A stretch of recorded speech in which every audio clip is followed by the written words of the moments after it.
Oh, overall. So now I have a fancy starting soon screen that has absolutely nothing on it. Yay! Overall. I'm actually kind of excited for today because today I'm calling it Magic Monday, where,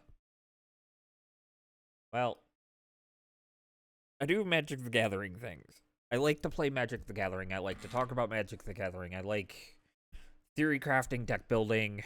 Oh gosh, you name it. I love this game. It makes my brain tingle in a good way. And if you don't know, Magic just released a new set. It's called, well,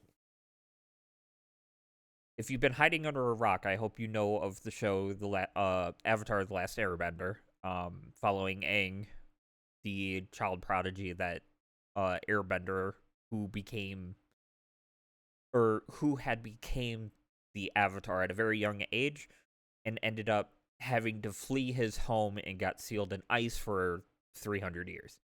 I believe that was how long it was.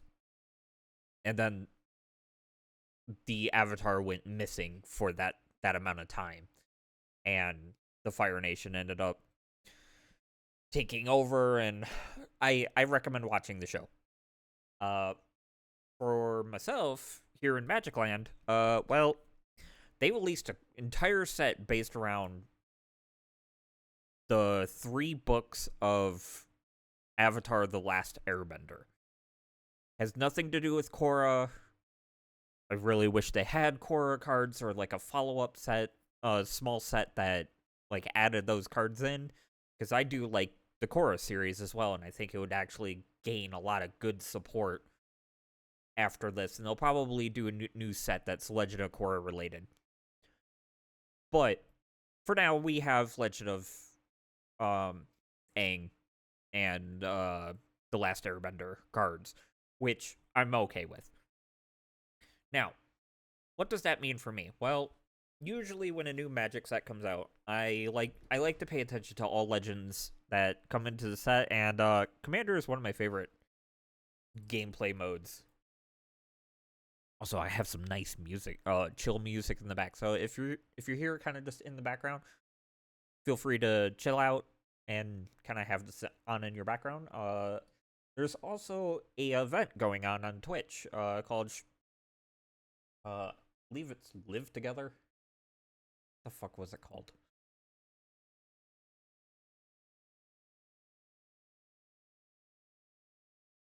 Together for Good. So if you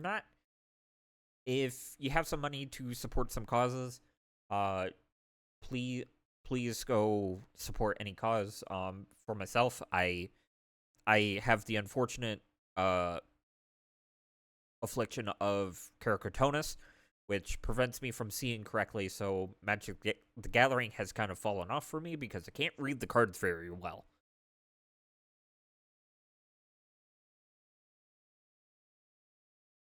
Um, However, really good person I always suggest is Iron Mouse, just because they're great. Anyway, uh, I want to get to deck building. So when the set was being announced, I paid attention to all the legends, and well, uh, don't really care for like the baddies like Azula or Ozai. The gang was nice. However, my favorite character I would say is Toph. A lot of people can relate to Toph, and she's just fucking hilarious. Well, if you know anything about book, I think it was the end of book two.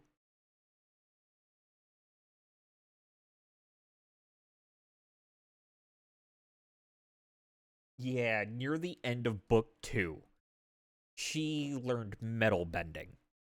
She found out that she can manipulate metal and bend it using the earth impurities inside of metal because she's a fucking genius. So when they printed the card, Toph, the first metal bender, well, I'm just going to pull it up before I swap my stuff. Uh,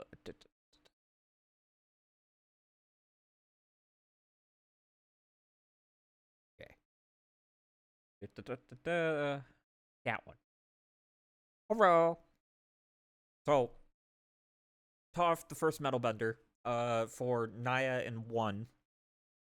He's a legendary creature, human warrior ally. I won't be focusing really on the creature types. Ally is, I believe allies have been in the game, but ally has been centric to the the last Airbender, which has been very pivotal for it. Don't worry about these over here. I will never get that card. That card is nice. I'll never get this just because it'll become expensive. This is nice, and I don't mind the no reminder text, which is always nice. I like reminder text, especially for newer mechanics of cards that I'm not 100% familiar with. But earthbending is kind of easy to understand. And then the no reminder text on the fact that I'll get to that in a bit, and then the regular card. There's no rulings on it yet, from what I saw. I'm also on Scryfall, so there's that. But so Toph, the first metal bender for Naya and 1, legendary creature, human warrior ally, non-token artifacts. So that means artifact permanents that are not tokens, which is like Soul Ring, Arcane Signet, Darksteel, or not Darksteel Citadel, that's already a land. Darksteel Forge, equipment. Oh my god, that's for another day, I think. However, there are lands in addition to their other types. And then at the beginning of my end step, I can Earthbend 2, which is always great. So, my brain went, I want to bend a car. So, if you've never played Magic, cool. However, they have vehicles in Magic. They're artifact creatures. However, they're not creature, or they're artifacts. Let's pull up Bankbuster. So here's Reckoner Bankbuster. It's one of the first excuse me. It's one of the first vehicles that come to my mind. So it's not a creature. It's an artifact vehicle. And it enters with the battlefield with 3 charge counters. For 2 and tap it, I can remove a charge counter and draw a card. Then if there's no charge counters on it, create a treasure token and a pilot. And then the pilot says when this creature crews a vehicle as though it was power 2 or greater. Cruise vehicles as though it's power 2 or greater. And it has a PT, power toughness, of 4/4 because it has crew 3, meaning I can use a creature of power 3, or I have to use creatures with accumulated power of 3 in order to crew this vehicle. To turn it into a creature. And it temporarily becomes a creature until end of turn. There's some funny decks where you can turn something into a creature, like one I really like hearing about is oh god, Titan. I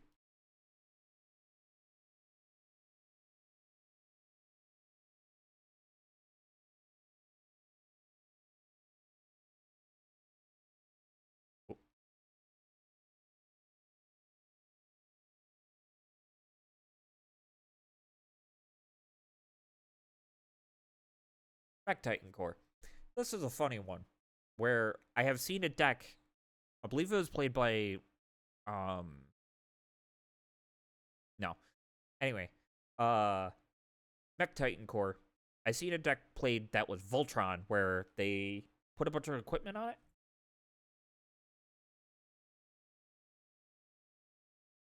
Onto the Mech Titan, got it sacrificed, and everything fell off. And it's hilarious. So, my thought was the Toph deck rifle real quick.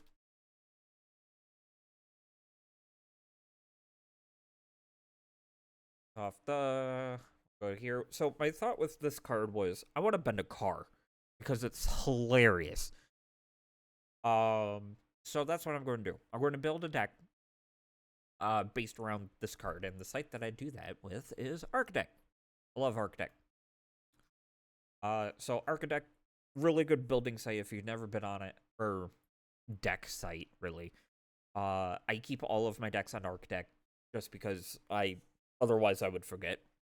And well, this down here saves my ass. So what I'm gonna do is I kind of already thought about the lands I want to put in here. It's Naya, so it's red, green, white. And what I want to do is I'm going to put in forest.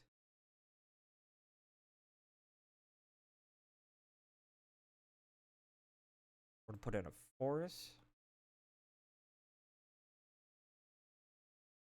You also get to see my impeccable found hand. Typing, or not typing skills, but spelling skills, because I can't fucking spell. And forest, plains.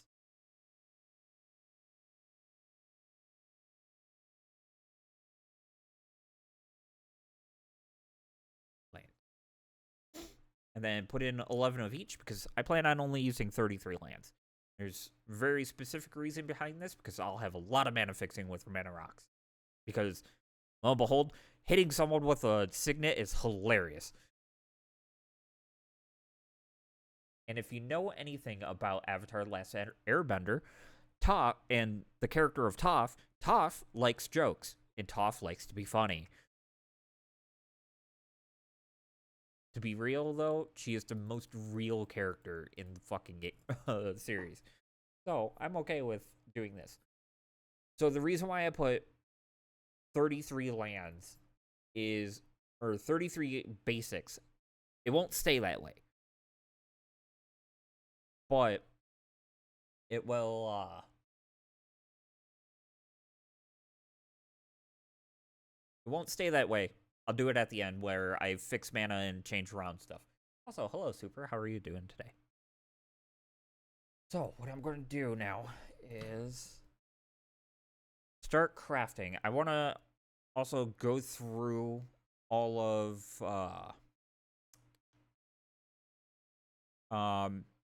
the set for the ID. The ID RDW. I'll wait for that. I already hit enter. Come on.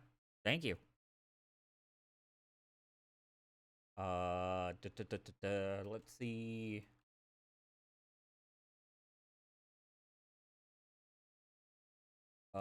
It. TLA. The Last Airbender. Yeah, let's just do that. So I want to go through the new cards in my commander's ID to figure out what I can use. Should I do Earthbend? Might do that because I kind of want to focus the deck around Earthbending. So that's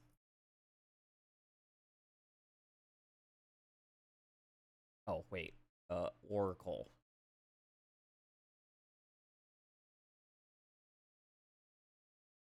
Yeah, there we go.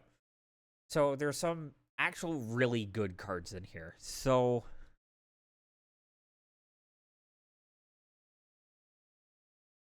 that's kind of whatever. Okay, so I'm not going to read read out loud every card. Kind of just let this talk for itself. But there are some cards I want to take a look at, like Badger Mole Cub and Badger Mole.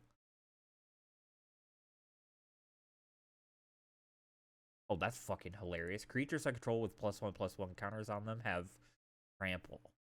And when I and when it enters, I can Earthbend 2. And again, if you know Toph, he was raised by Ventribles.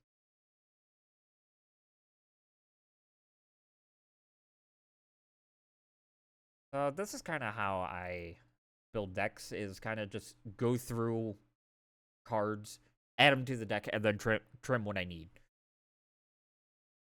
So I want to focus a little bit on Earthbend and the set itself for this, but I also want to eventually add in cars because I want to bend a car.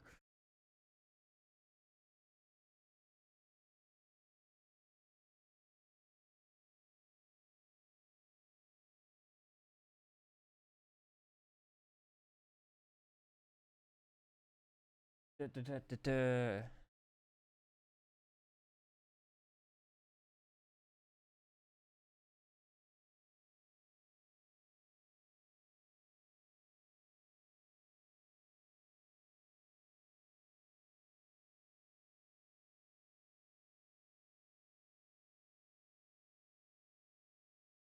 Okay, so let's look at Boomy real quick. Boomy is Earth King.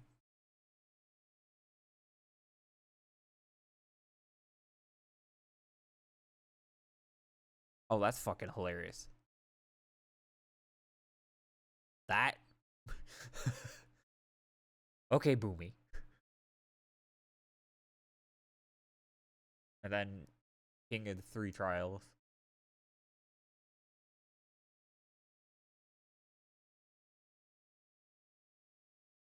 Don't really care about the lessons here.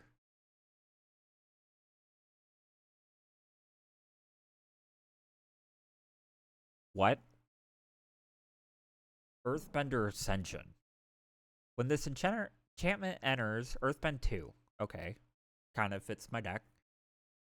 Then search your library for a basic land card, put it onto the battlefield tap, then shuffle.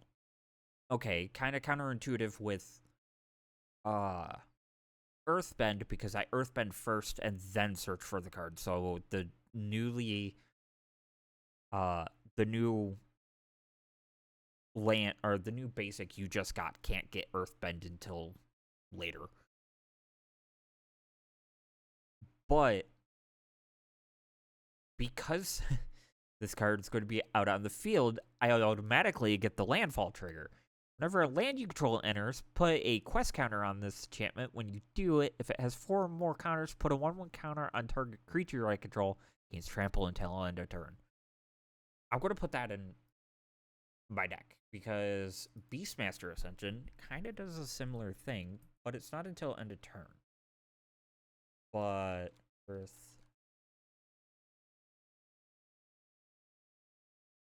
Earthbender Ascension. Yeah, let's do that. Okay, for 4, I could just Earthbend 4. It's a sorcery, though. For 4, it would be too powerful if it was instant, though.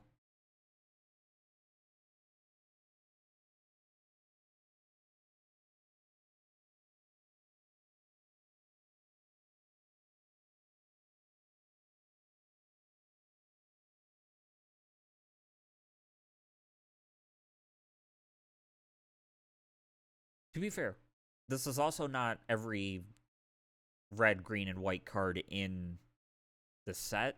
This is just ones that matter about Earthbend. Or that have the Earthbend tag.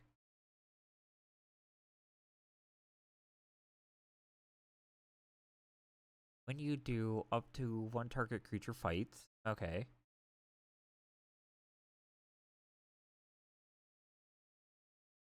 Okay, Haru, hidden talent. See, this one matters about allies entering, which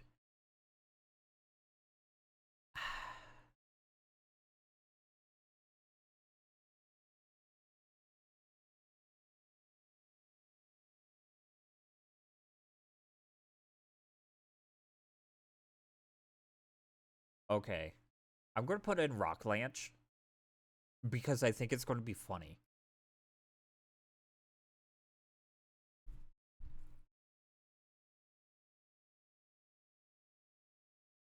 Okay, so Rockalanche, which is a sorcery, which is fine. For 3, Earthbend X, where X is the number of forests I control. And it has flashback on it, which is nice. But remove a forest real quick. And put this card in all of my decks that have forests. Yavimaya. Not the fires. Yavimaya, Cradle of Growth. Each land is a forest in addition to its other types. Guess what? Oh my god, I love this deck already. Oh. So, with Toph, non-token artifacts are lands in addition to their other types, which they just have the land type, meaning that they can't tap unless they become a forest, because each land I control, or each land is a forest in addition to its other type, and forests have the tap moniker to it. Oh, this is going to be hilarious. I love this deck already. Rockalanche will actually make a giant thing. Also, there's one other creature. Mossborn Hydra. I love this Hydra because it has trample. It enters with a 1/1 counter. It's for 3, but it has landfall and it goes exponential. I'm going to put that in as a win con. I already see this deck leaning toward green.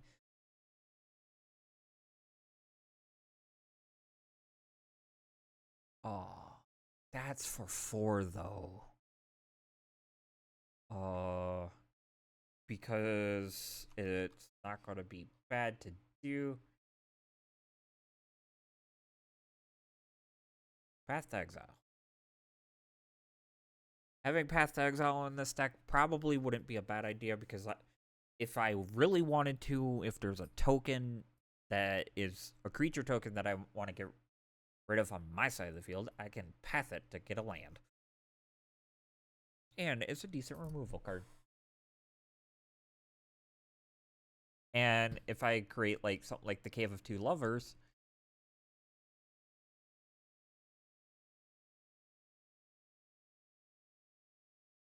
I might just put that card in here.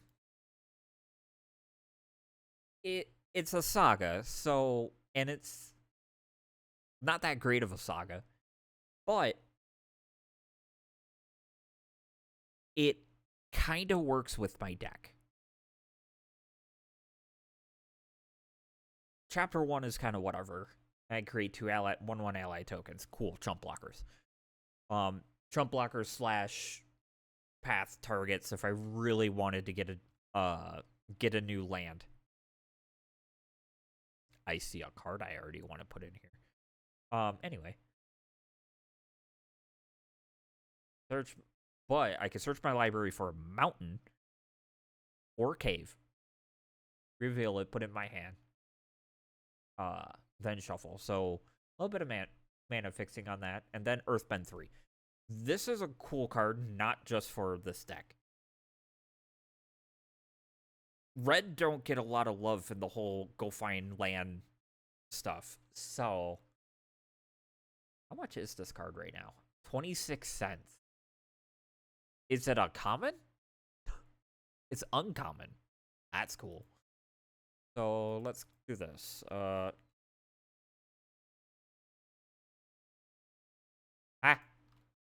Oh, the Cave of Two Lovers.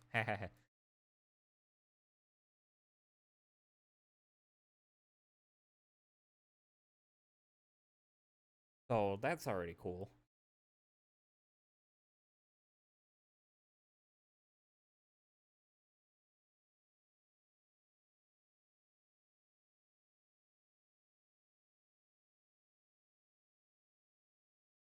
And the art's pretty. Ally token. The mountain caves. Neat. Okay. There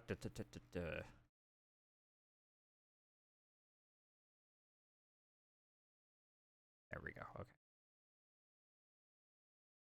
Okay, so here's some of the Toph cards. I'm already using this.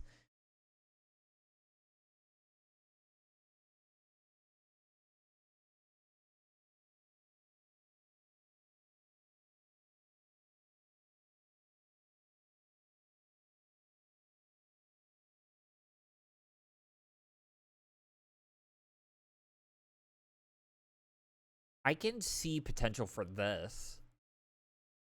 Tough, hard-headed teacher. So when it enters, I may discard a card, so I don't have to. If I do, return target instant or sorcery from a graveyard to my hand. I could target, I don't know, Earth, or not Earth, the thing, Rock Avalanche. Seems decent. But also whenever I cast a spell, Earthbend 1. That's important because I'm going to have a lot of low drop artifacts to put in this deck. Or a lot of low drop stuff, hopefully. Um, da, da, da, da, da.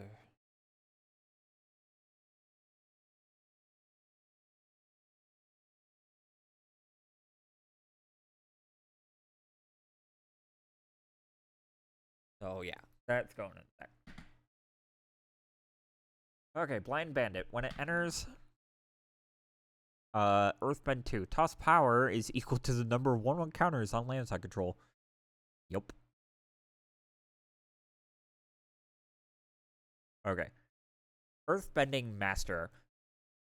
This Toph is also going in my Yuma deck because my Yuma deck is, if you haven't played Thunder Junction Commander, Yuma is one of the commander decks that you can get, and I upgraded it. But I also look for other cards that I can put into those decks when I want to later. This is one of them because it's a landfall deck. Landfall, whenever a land you control enters, it gets I get an experience counter, which can also go for other experience counter type things. So whenever I attack Earthbend X, where X is the number of experience counters I have. Seems decent. It's also $27 because it's a good card. So, oh, I was like, why is Portal to Phyrexia showing up? Never mind. Huh? That's really all of the cards that say that?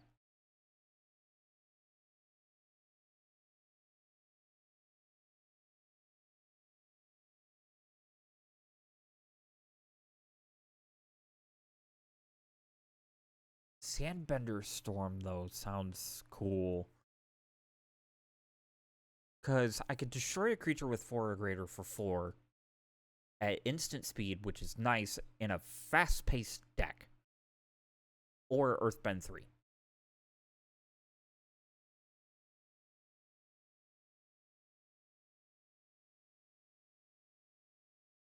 Yeah.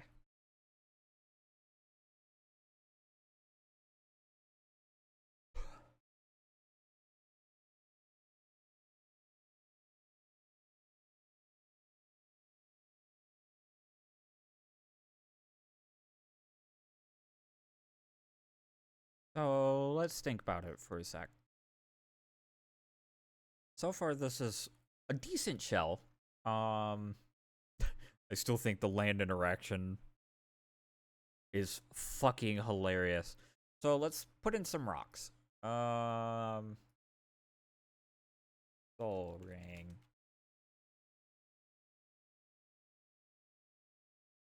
R.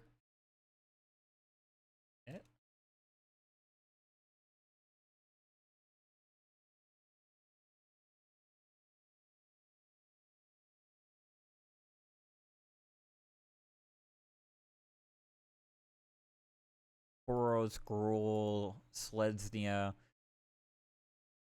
which is fine.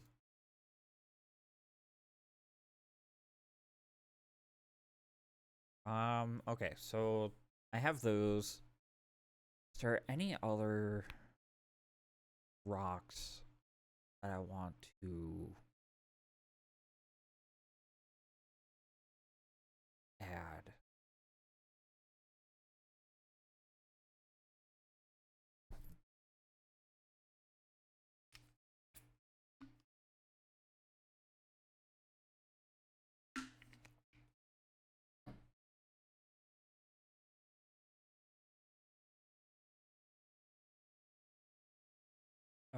Here's something I want to look. So, cool thing about Arctic, I can use the same syntaxes that I do on Scryfall. That's why I'm on syntax search, because I just use syntax. I wanted to look at the TLA lands. So set TLA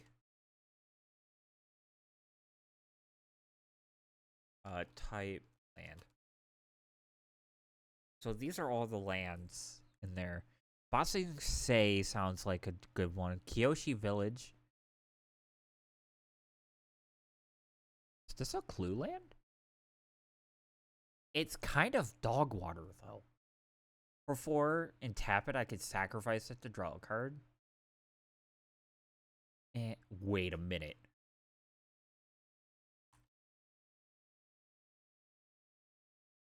Lotus Cobra. That's going in the deck. So, state-based effects say that every non-token artifact that enters is already a land. So, because when it's on the stack, it's not a land. But then when it enters, it gains that moniker of land at the based on a state-based effect, because this says that artifacts that control are lands. So it triggers landfalls. These will trigger landfalls. Yes, I only have 5 of them. But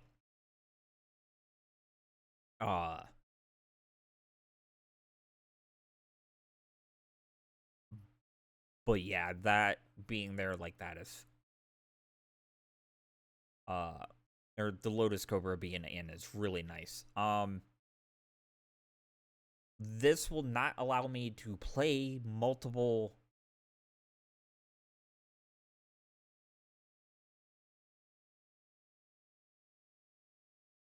because they're not lands in my hand.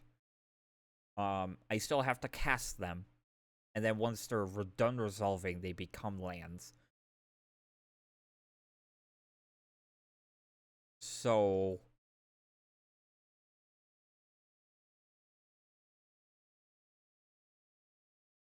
but other things with landfall triggers might not be a bad idea. Oh yeah, I might want to put Legend of Kyoshi in here as well. So this saga takes a little bit to ramp up, which in a green deck, that's whatever. But draw cards equal to the greatest power among creatures I control. And then Earthbend X, where X is number of cards in my hand. That land becomes an island in addition to its other types. And then exile the saga and return it. I thought of a really interesting idea with sagas and this card specifically. I could skip to number 2 get its effect if I had proliferate, which I don't. And then I get Avatar Kyoshi,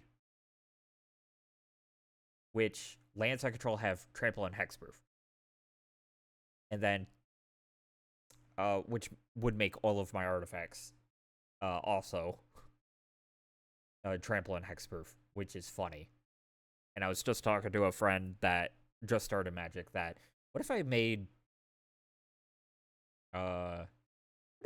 them,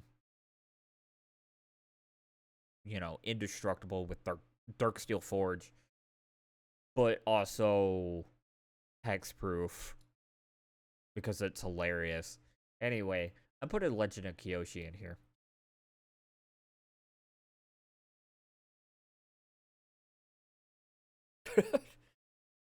How much is this card right now?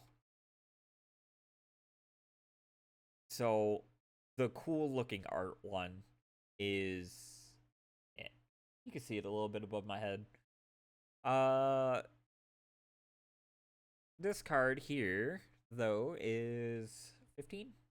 Yeah, 15. A friend of mine pulled it. Then, regular version. Okay. So,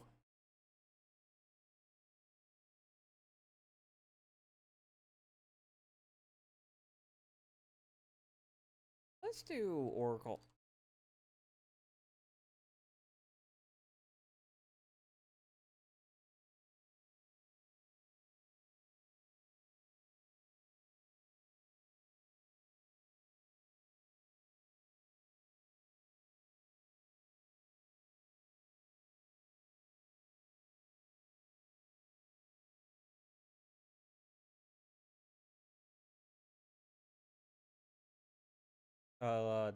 Landfall.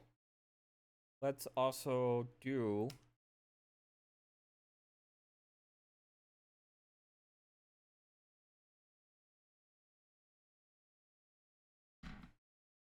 Let's do anything that has landfall in red, green, and white.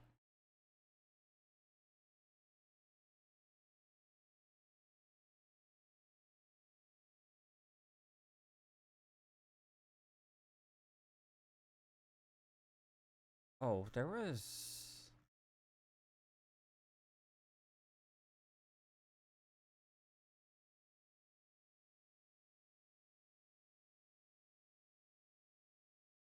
Yeah. I'm putting him in this deck.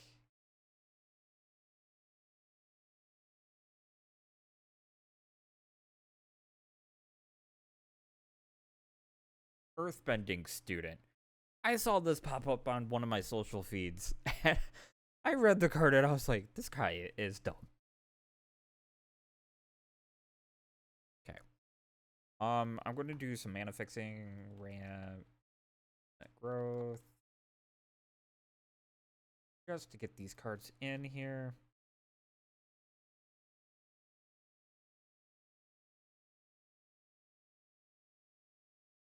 Three visits? Do I want to do 3 visits?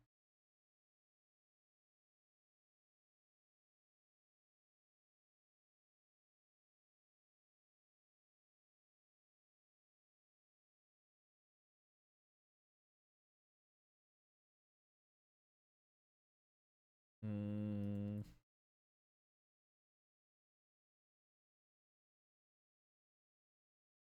So I don't really play lands from my graveyard.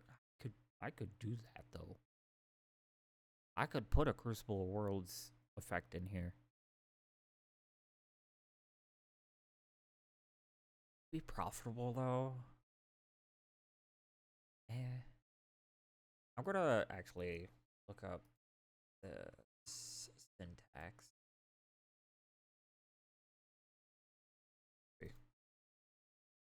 Paste. I'm gonna look it up here because this is actually bigger.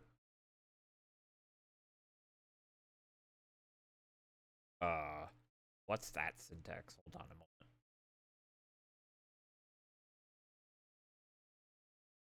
Game paper. Okay.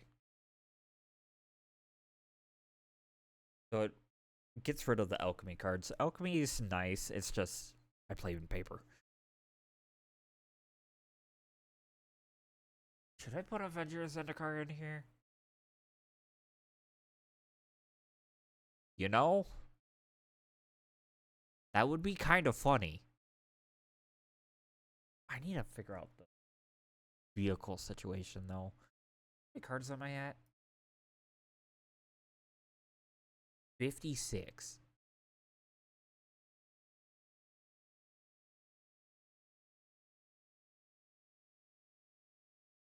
I'm putting Bill in here.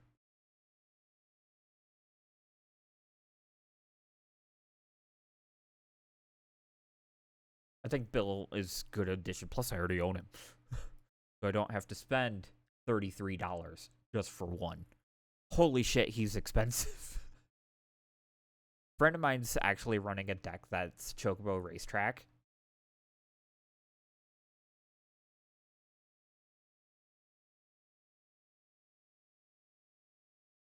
I'm also going to run this card. Flavor fail, but I don't care. Kind of flavor fail. So flavor fail in the sense that it doesn't really go with the like earthbendy theme of the deck. But what if I just smack someone with a racetrack? And it triggers itself if she's out. So I want to send a message to my friend real quick. Da, da, da, da, da. He's working though. I don't want to bother.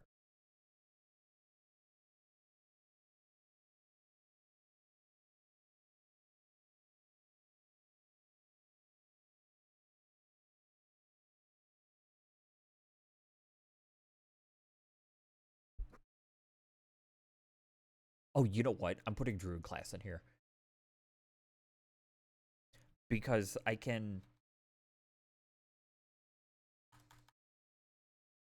So with Druid class, if the land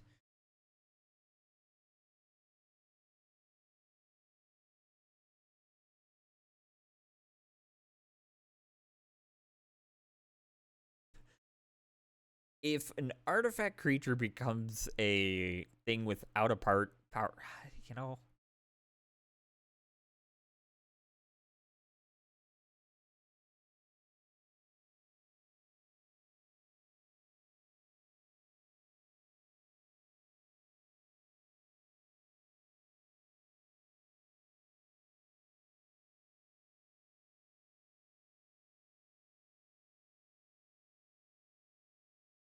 there we go. Spell it sort of.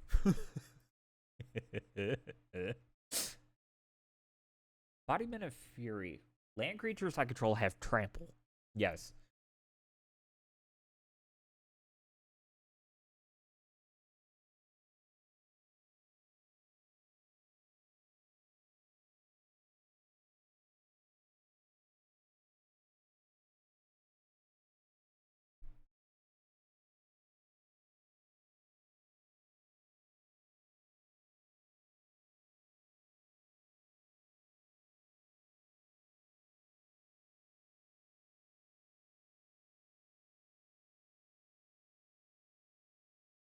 Might do insight too.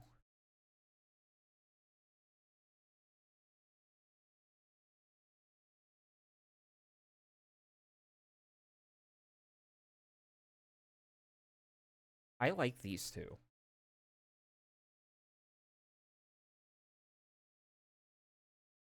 So let me think.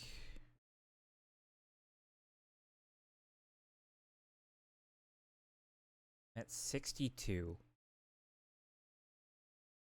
how many vehicles should I have in the deck to really profit from this? I think 25 would be decent.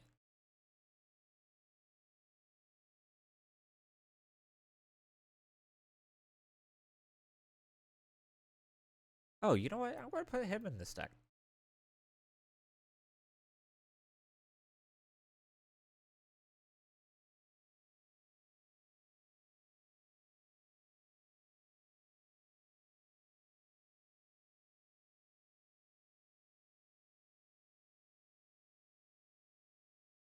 A Myriad Shepherd would be nice, but it costs too much. Moodian Terrabotanist.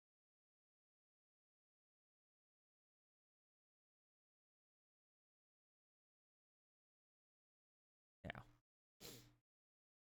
Um.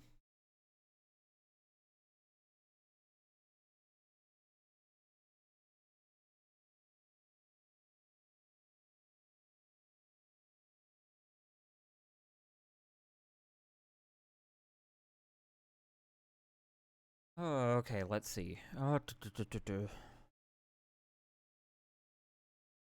Let.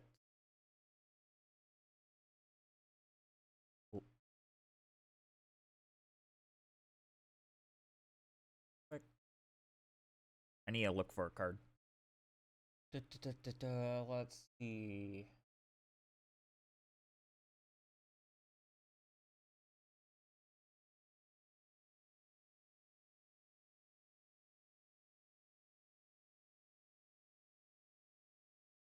Underdeck. 3.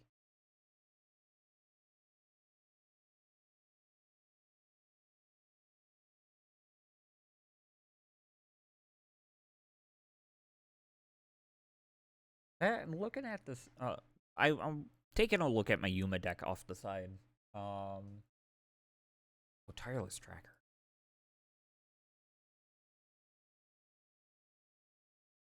I don't know if Tireless Tracker would be a great one, but actually,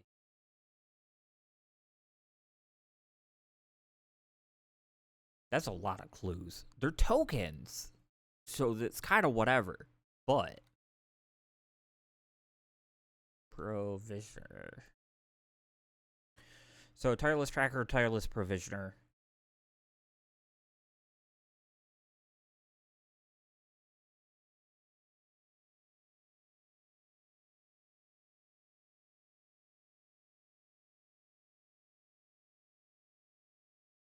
Actually, I'm gonna put this case in here. Case. Case is a locked. Hot house. Sauna. Anyway, for 4, I can play additional land on each of my turns, which is nice. I might put burgeoning in here. No. I need draw effects. Sylvan Library wouldn't be a bad idea, but oof. So to solve, I have to control 7 or more lands in this deck. That won't be hard. And when it's solved, I can look at the top of my deck at any time.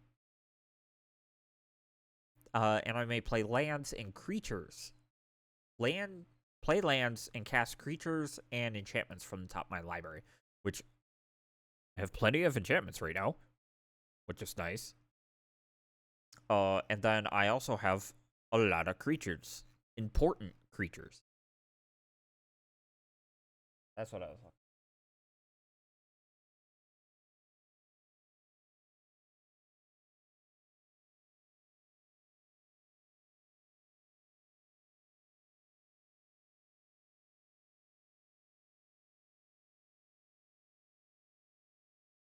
I will not put Scute Swarm in this deck.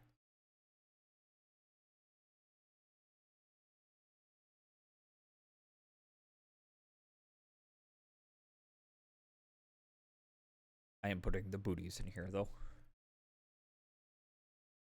Maybe not that one, but actually, flavor, maybe.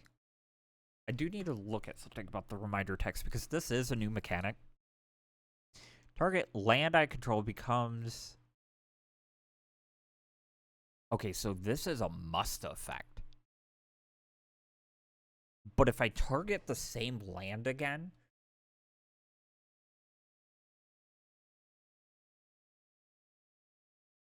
I just... Oh, that's interesting. Do I put Branching Evolution in this deck?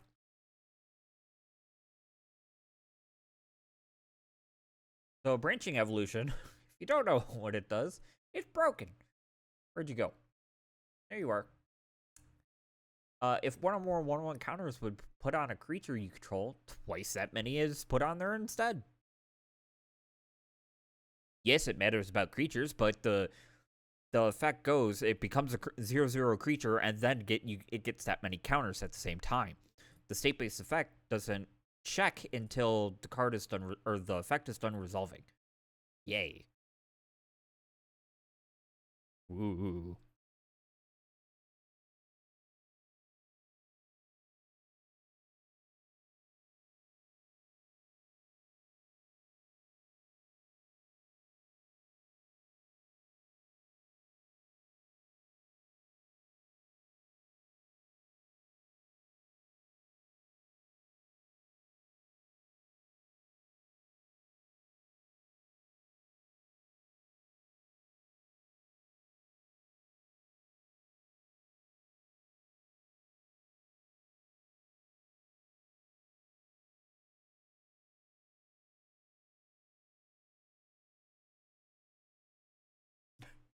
You know what? I might just do it. So, because this is going to be a land enters deck, even though the artifacts won't be lands in the graveyard, I think it will be funny to put Conduit of Worlds in here, smack someone with it.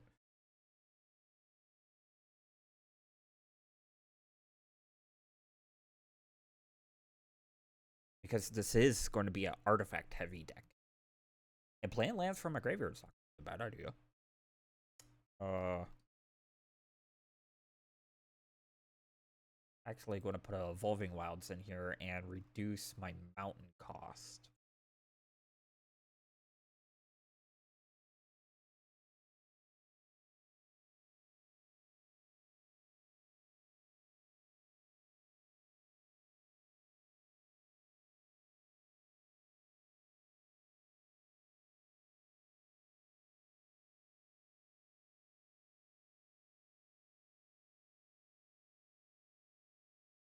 Do I put Zurin Orb in here?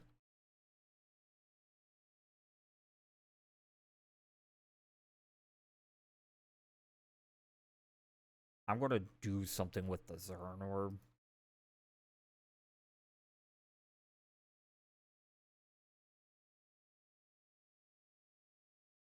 Actually, I'll do it this. I want to keep that. Okay, I'm actually going to put this. Okay, thank you. Maybe board.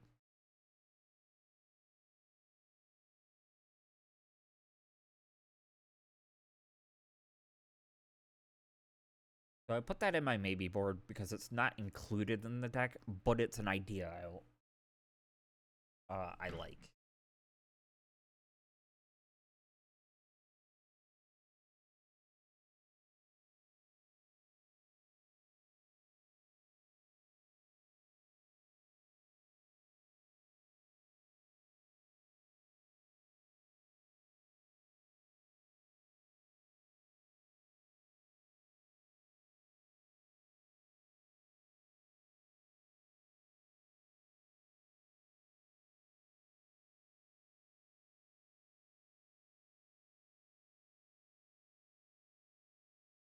Vengeful Regrowth is an interesting idea.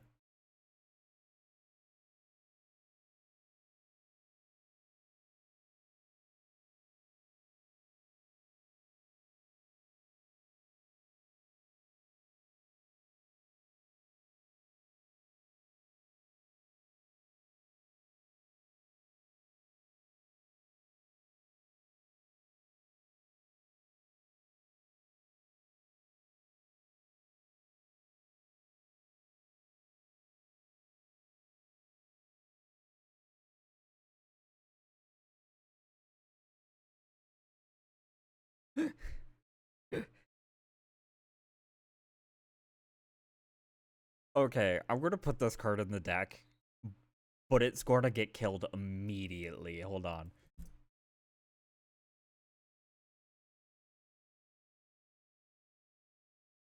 Ancient Green Warden. Oh, so Ancient Green Warden, where are you, buddy? Where are you? There you go. Has reach. I may play lands from my graveyard. Alright, so another Conduit of Worlds effect. But the kicker is if a land entering the battlefield causes a triggered ability of a permanent I control to trigger, it triggers an additional time. I am seeing why this card is $30. Because it has landfall experience counter. And then whenever I attack, I earthbend. So anytime one of these enters. Okay, I'm at 70 cards.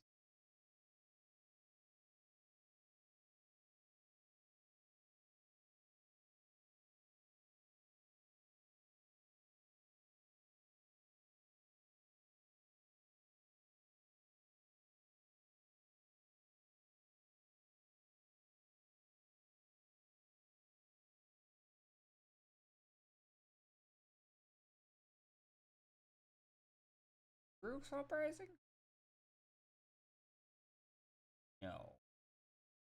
Because these become creatures later.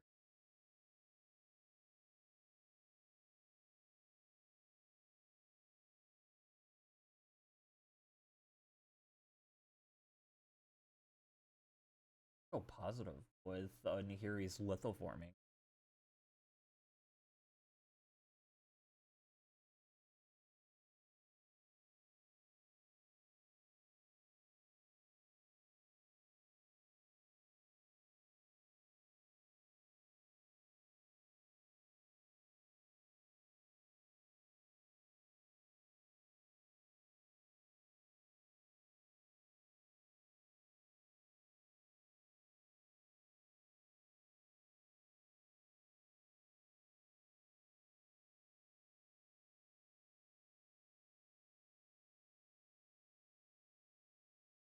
Magmatic Insight wouldn't be a bad idea.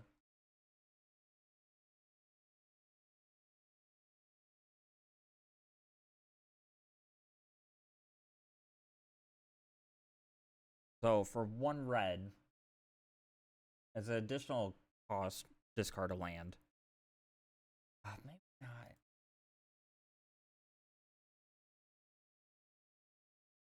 The deck really doesn't center around my graveyard land recursion.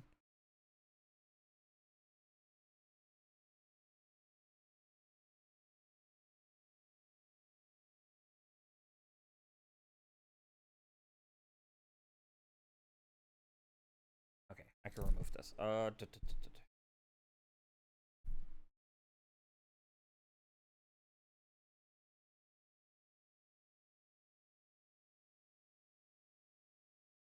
Liberate? Hopefully that's spelled correctly.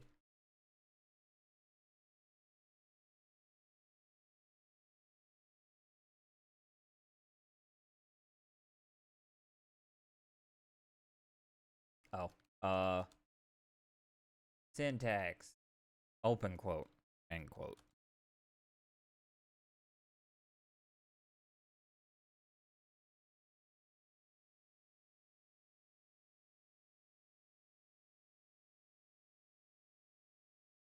Your color. Let's do color green.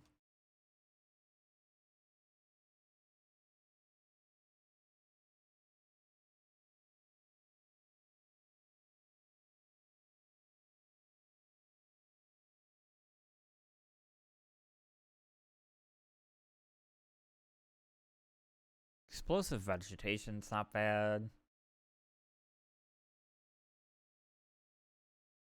Farseek. Kind of mentioned Farseek earlier. I might put it in the deck because it can search for the mountain or plains. And all 3 of the Shocklands I'm going to eventually put in the deck. Or Verges. Or not Verges, the Surveil lands. We're going to have those. I think I'll put Shocklands in this deck.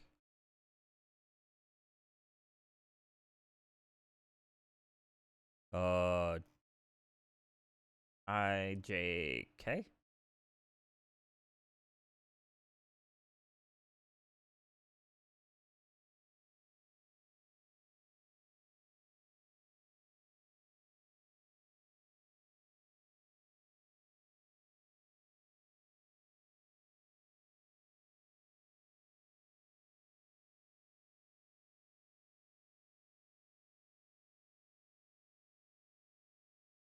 Drama's Reach. That's the card I was looking for.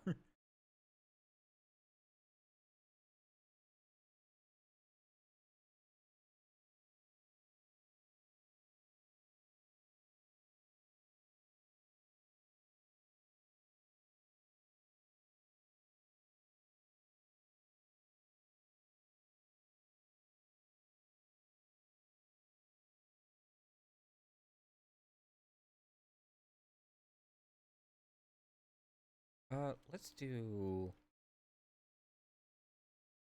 set PLA.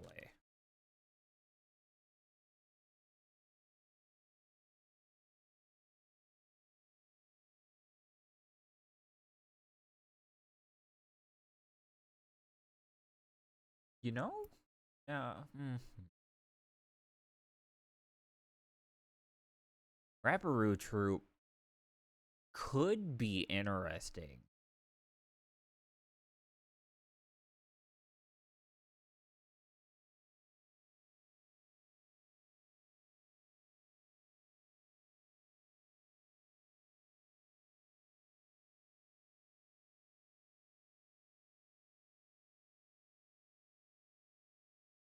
Okay. Let's continue looking through these real quick.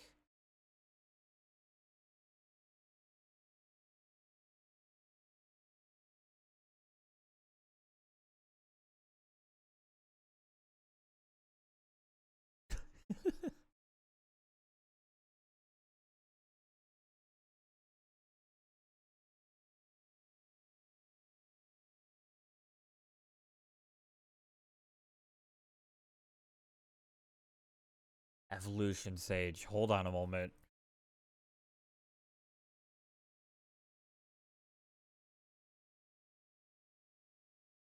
I read Proliferate and I was like, brain neurons activated. Oh god, this is what I love about Magic the Gathering. I get the nerd.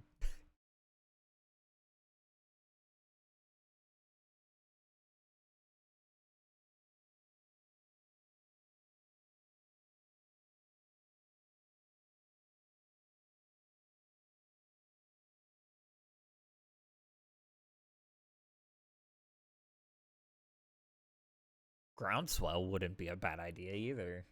I like this dynamic on this card too, because it's a instant that says if you had a land enter this turn.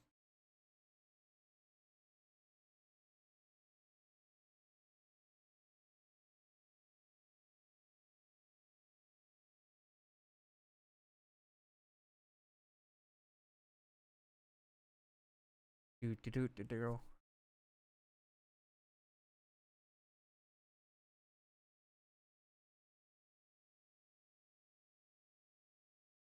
Ice Till Explorer is cool. I'm actually going to open that in a different tab because I want to remember it for later. I want to put that in Yuma.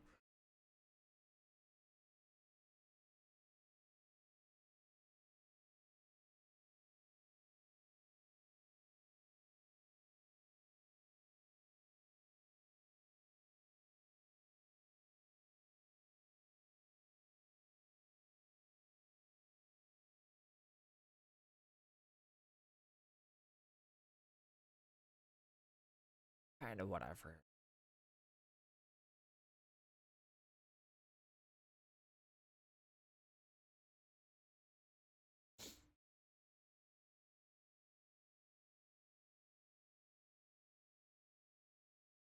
Other creatures I control whenever land. Nope.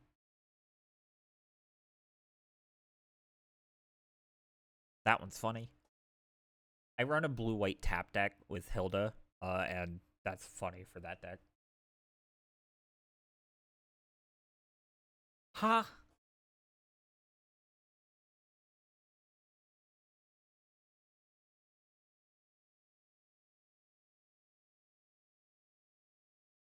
Huh? Oh.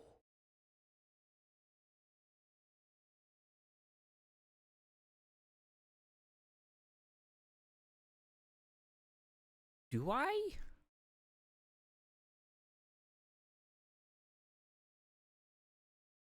Yeah, I think I do. Oh, what was that card's name? Might Form Harmonizer, okay.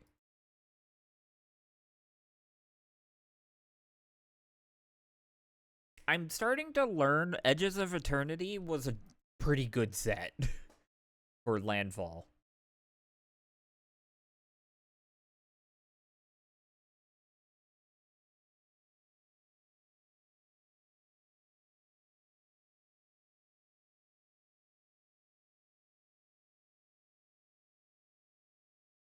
You would think, oh yeah, I put this thing in here, and I'm like, meh.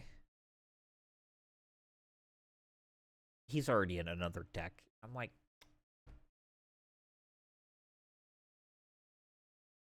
da da da da da da da.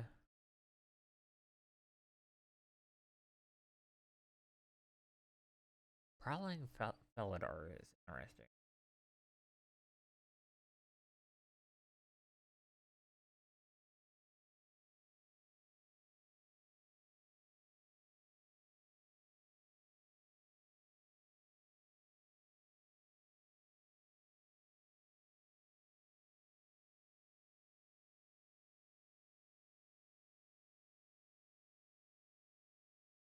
See, this is what I'm talking about.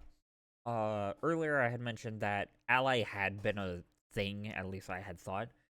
Core allies. Ally decks do exist, so allies got support.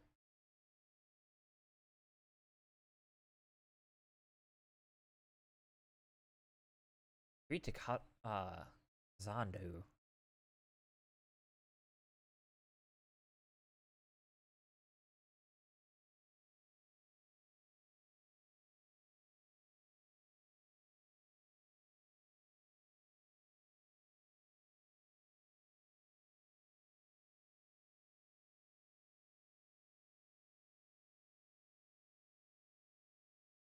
I'm gonna open that to remember it.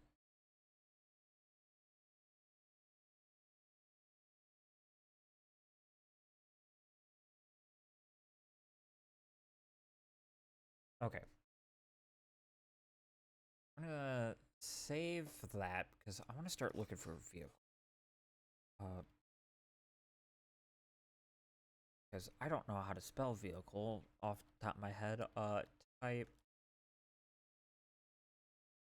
vehicle.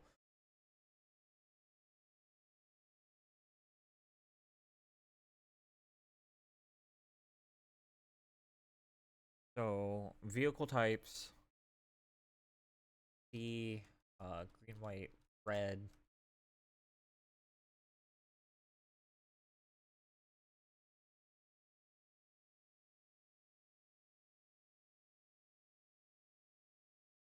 See that? Yeah. Okay. Cool.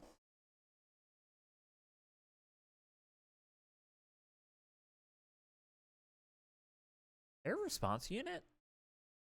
Crew one. Flying vigilance. Ooh. Yeah.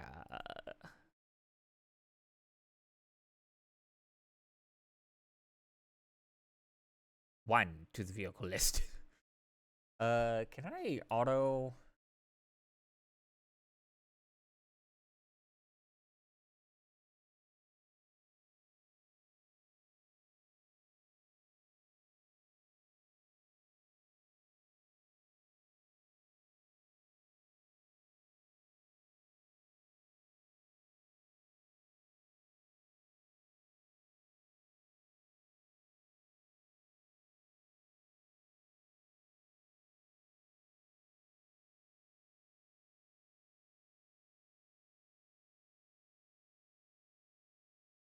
I'm gonna put all the vehicles though.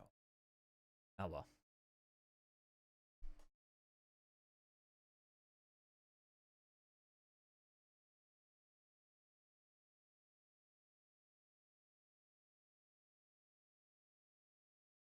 Eh. So I'm gonna get a lot of Aether Drift stuff in here. And I kinda want Aether Drift stuff. Just because Aether Drift is another set that had vehicles and they were kinda just okay.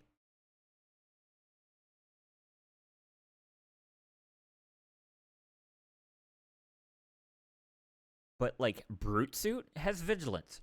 It's a 4-1. Or has Crew 1 for 3 and it's a 4-3. What? Tap any number of creatures you control with total power 1 or more. This vehicle becomes an artifact creature until end of turn.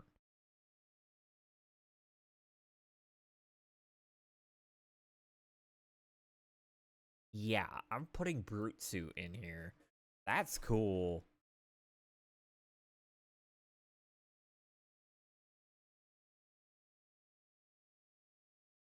UT. Brute Suit. Wait.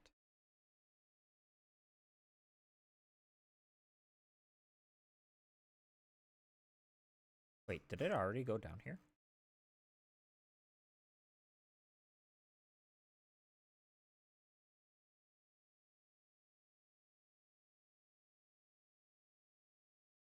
Try that.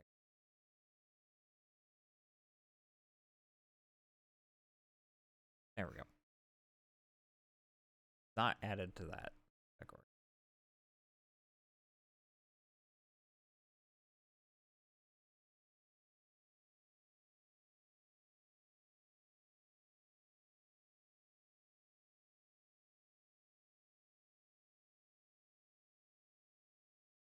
Wait, I must be logged in. What?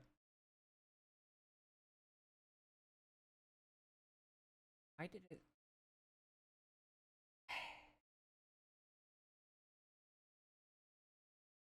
Oh, I just realized my music's not playing. Let's reset this.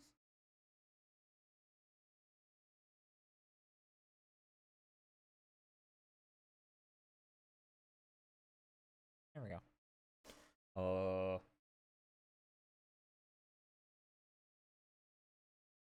hey bud. No links in my chat. Get the fuck out.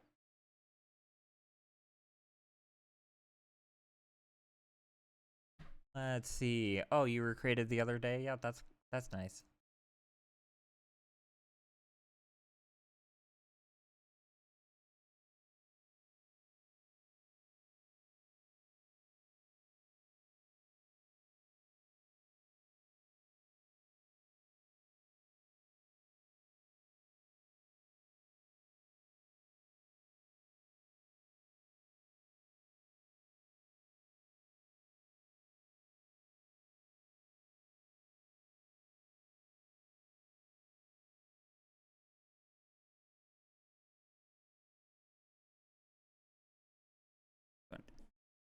This way.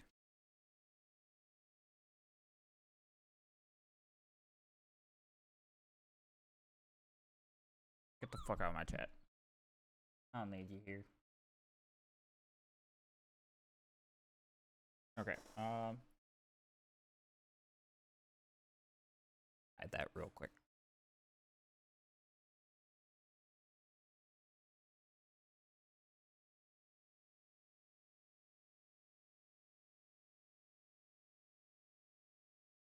Okay, air response unit was in there. Looks like Brute didn't get added. Brute suit. Which again.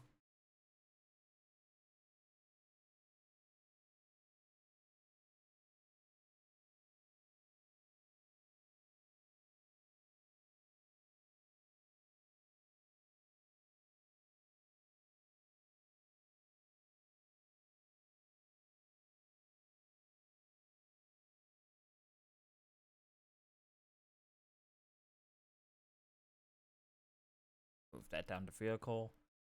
Okay, back to nonsense. The Brute suit's in there now. Burner Rocketer sounds interesting.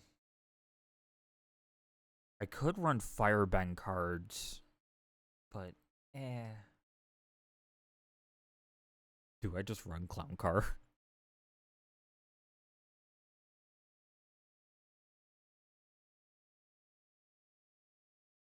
Oh, it's Infinity though. Do I really?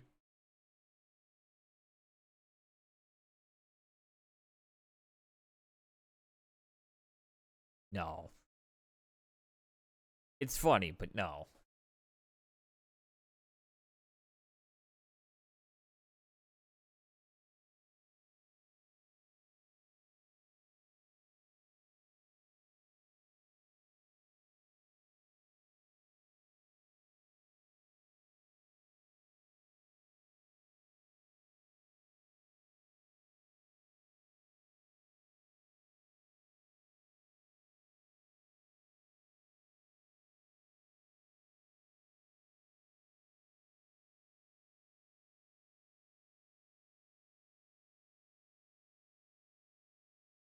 Daredevil Dragster.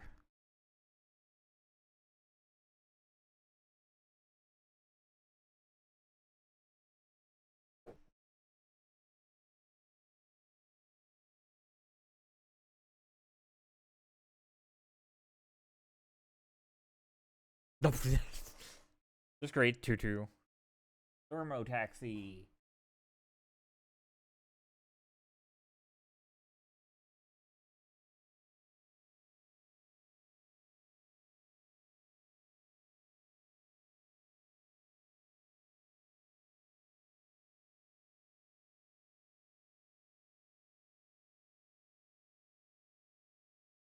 Thermo Taxi's cool. I'm gonna put Thermo Taxi.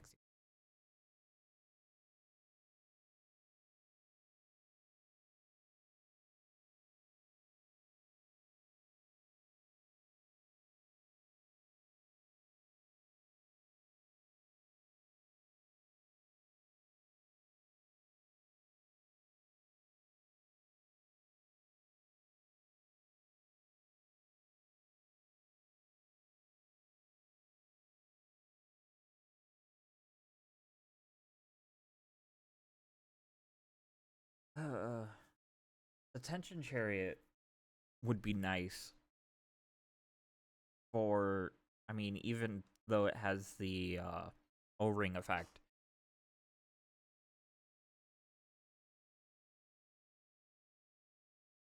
See, this card's kind of whatever.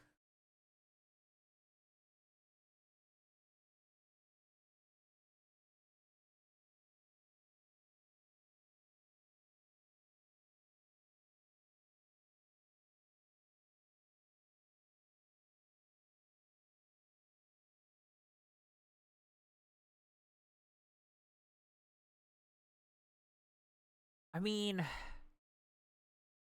it's nice, but eh. Getting 3 powers not hard, but if you really needed a creature, Earth Rumbler wouldn't probably not be a bad idea, but 5 for 7/6? Eh. That's also funny. 2 mice. Ends up in the enchanted carriage.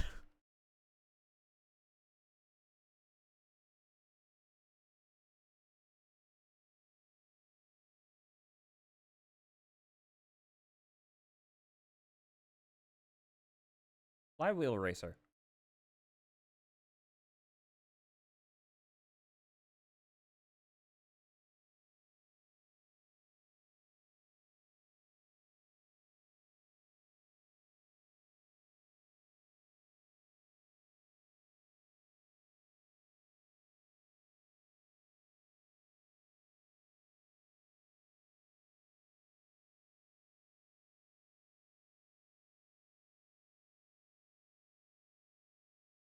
Getaway car is kind of cool. But it only works if I crew it.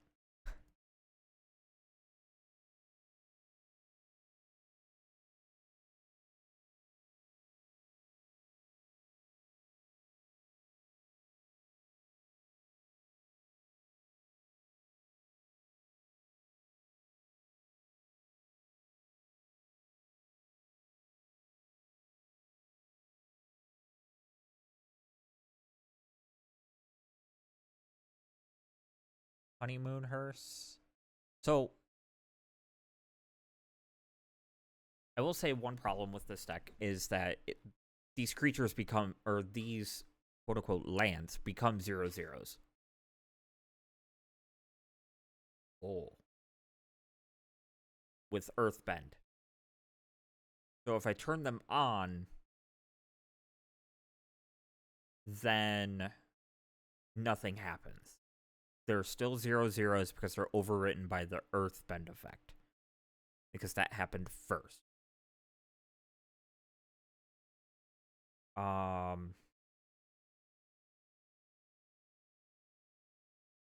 Let's see.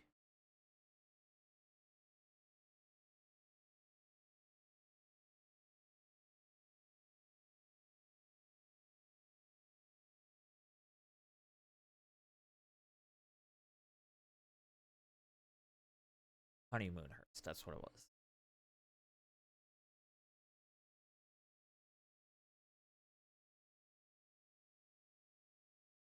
Honeymoon hearse. And then Head Shredder, I think, was a good one.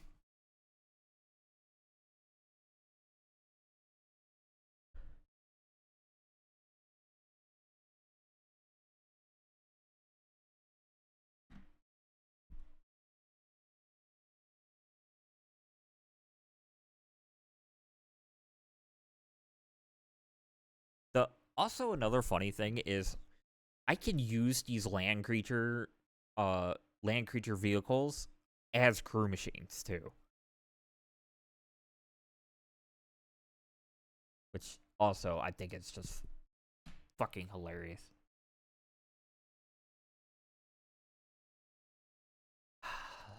Locomotive would be nice. Bend a train. I'm putting it in for flavor.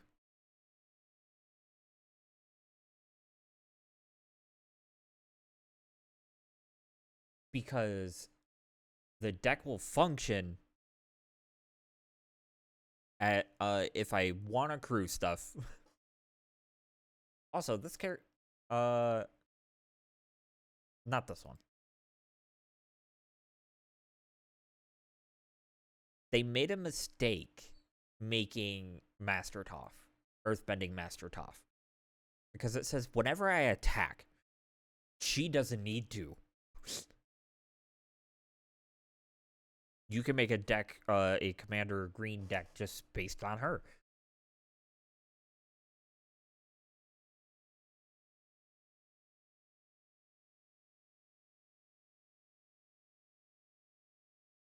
Yes.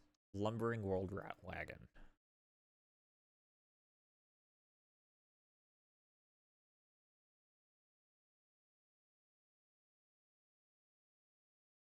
Okay, let's move these.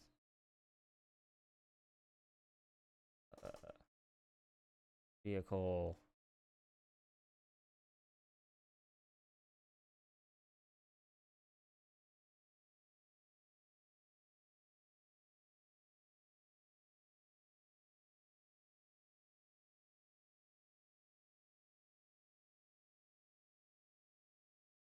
Also, because all these, like, artifacts are coming in, Chocobo Racetrack is just funny. I have 7 vehicles right now.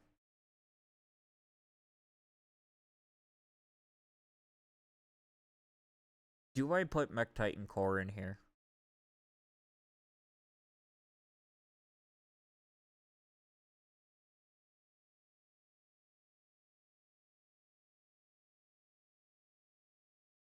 Actually, yes.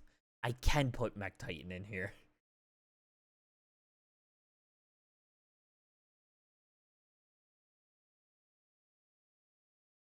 Already at $200, and I have even put lands in here. Oh. Some of these cards are actually really cool.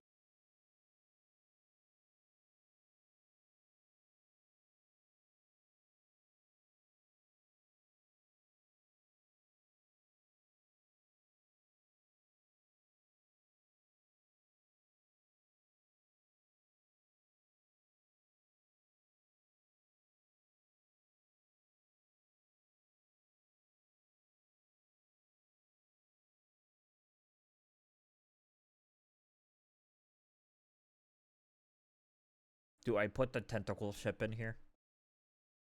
As flying.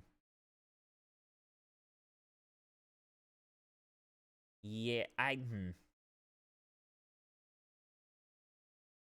it's a good deterrent. Ah, not a light ship.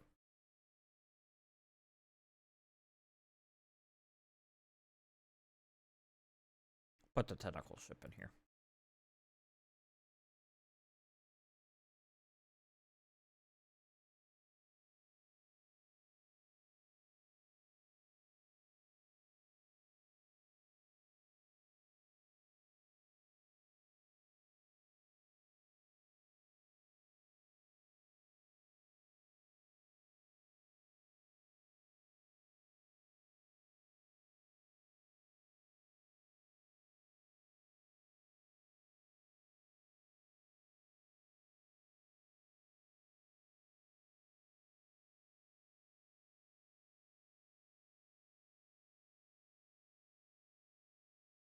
Put the Peace Walker Colossus in here.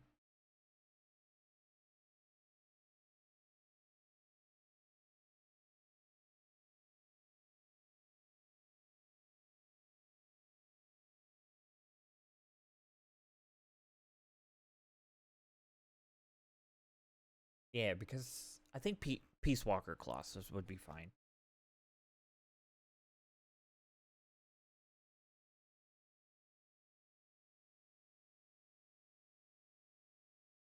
That's a cool looking Peace Walker Colossus.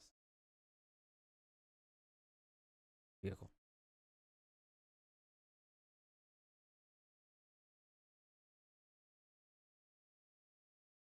Got 10 vehicles in here.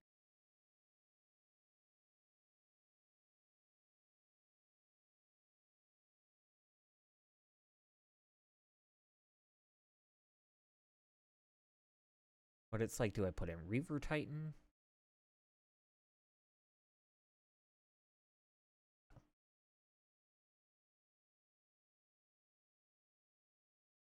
No.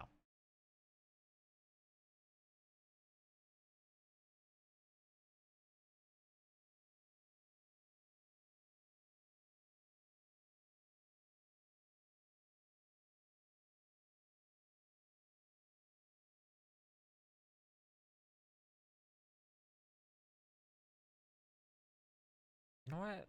Ragnar Bank Bust.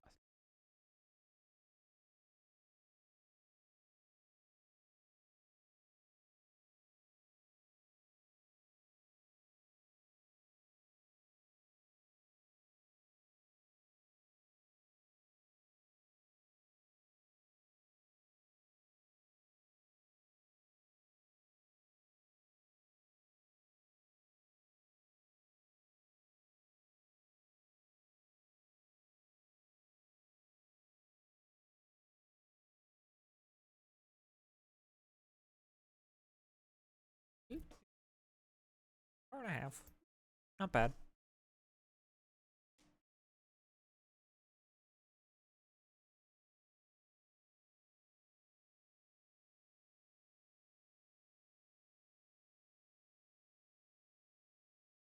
Do I put the Titanic in here? Has flying, has trample. Would be another flavor fail, and I love that. Racketeer.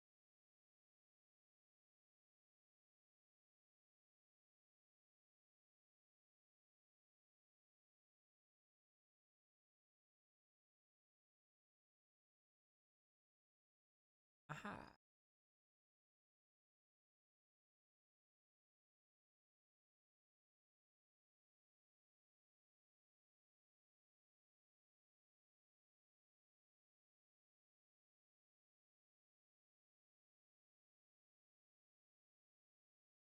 Your boost buggy.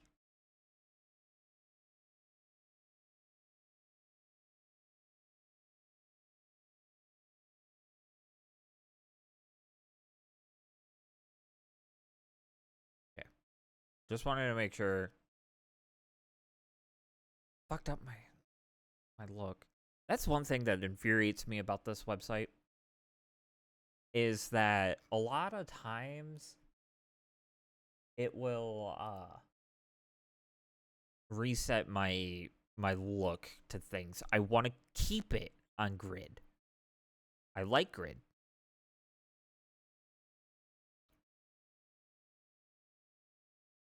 Boost a buggy.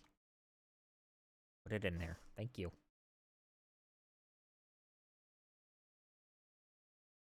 Your boost buggy.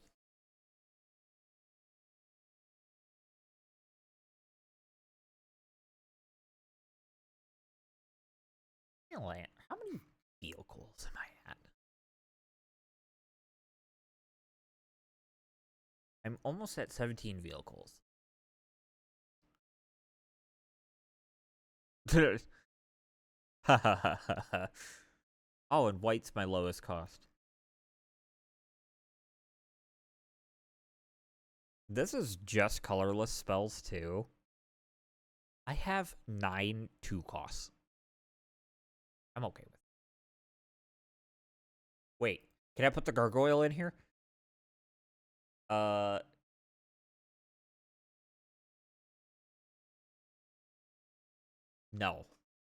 It's blue. Damn it. I like Ventress Gargoyle. It's funny.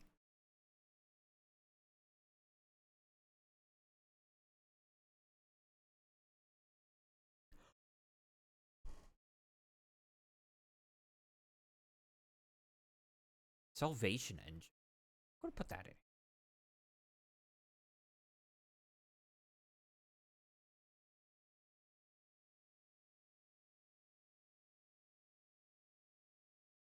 You know what? I'm gonna put both of these. So Salvation Engine.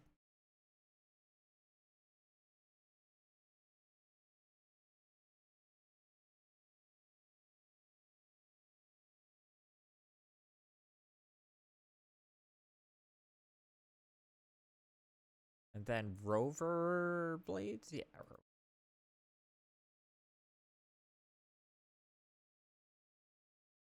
So I know this is a equipment, but it's also a vehicle. And then Salvation Engine is a decent recursion. And for 5, other artifact creatures I control get +2/+2. Okay, no, this card's broken. And it's a 6/10? Or not, I shouldn't say broken. It's a good card.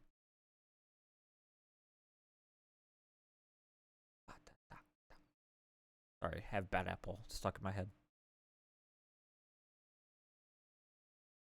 Did I put in Sky Skiff?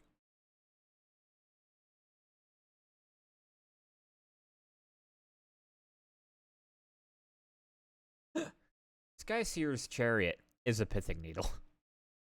Or not a pithing needle, but it's a tax.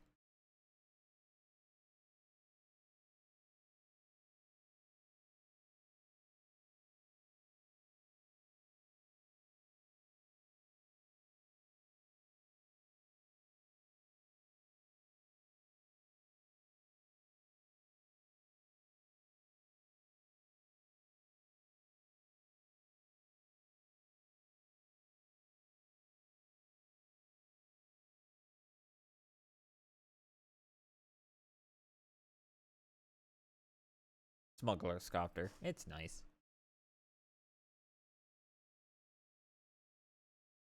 Wait, Surge Hacker Mech?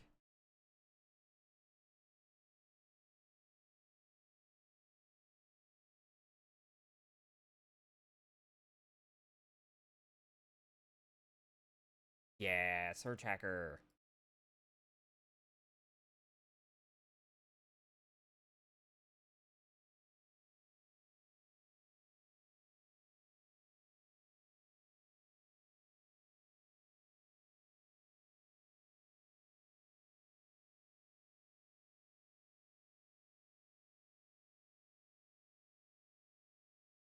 I keep going to the Ice Till. Or Ice Till.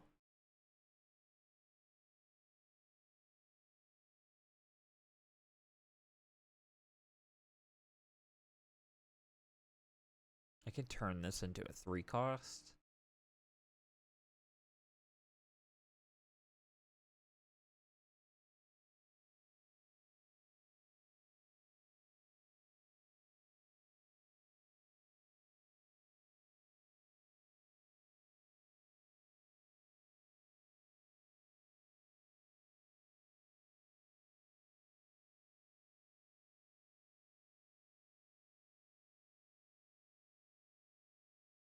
Bot Cycle Scouter.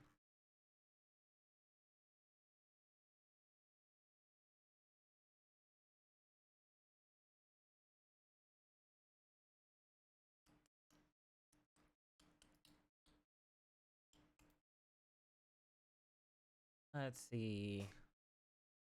I already put Surge Hacker in there.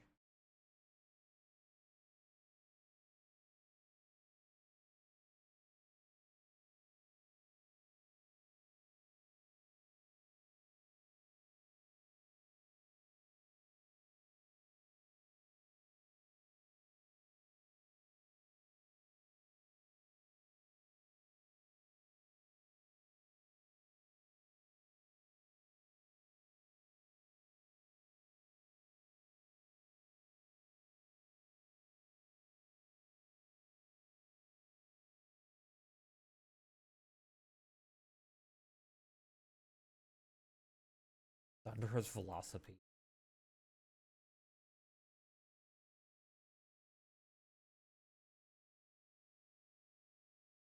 Okay, I'm at 92. I'm going to continue looking at vehicles, but I do want to put... I think I have enough support.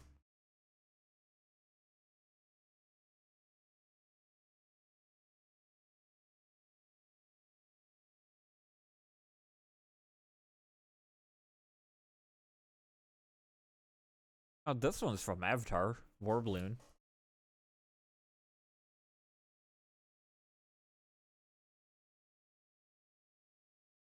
wouldn't do that.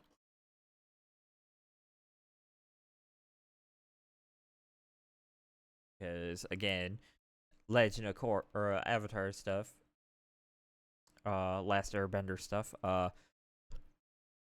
Toph can't. She's blind, like actually blind, and well,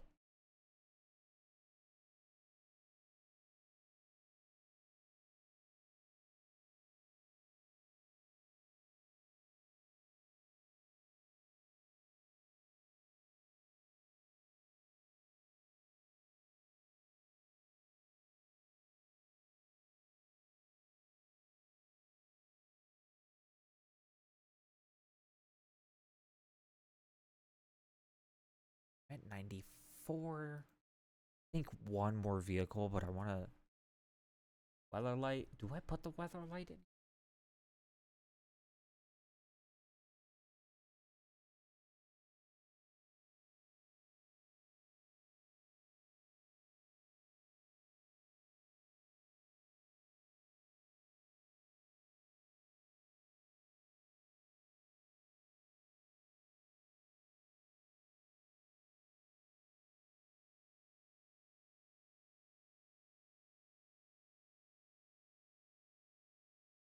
Weather light would be interesting because I'm actually running a lot of historics.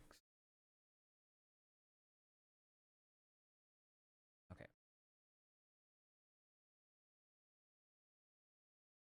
I think that's the vehicle package I want to run.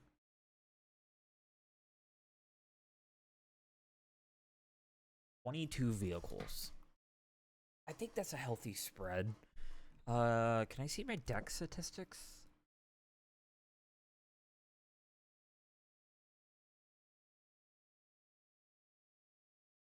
I did put more white in here and more red.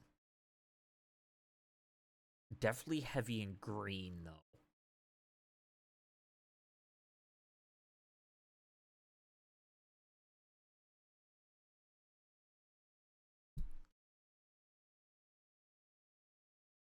Okay.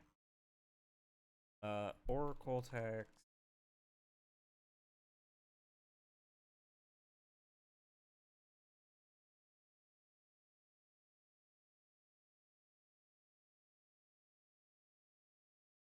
Okay. These are all the cards that say whenever an artifact enters.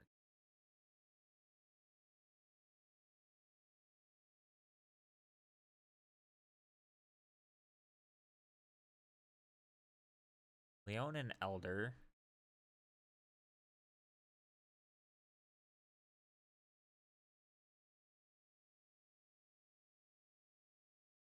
Let's see. Draw a card in my ID. That.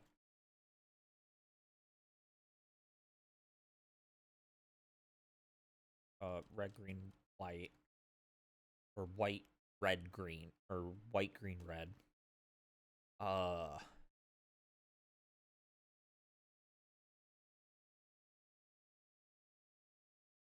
Yeah, white, green, red. And CMC less than 4.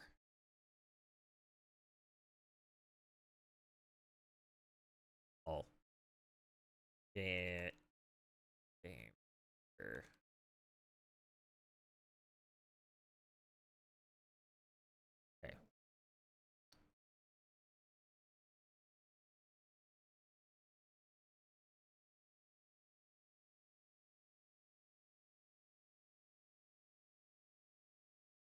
Oh, that's cool.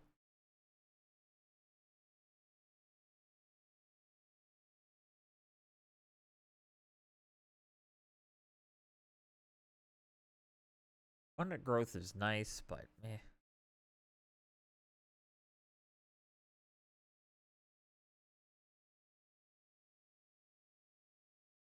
Adventurer's Airship might be a decent idea to put in the deck.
Artifact payoffs. That's what I wanted.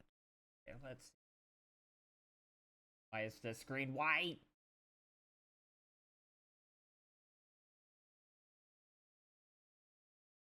Buried Ruin.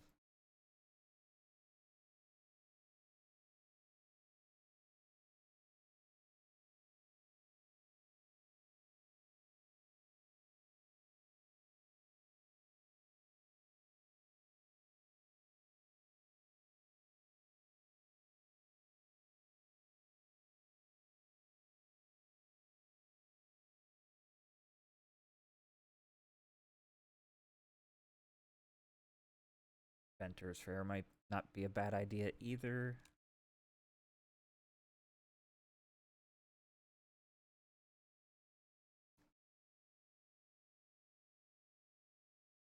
This is what I do. Actually, I'm going to keep that up, put that down.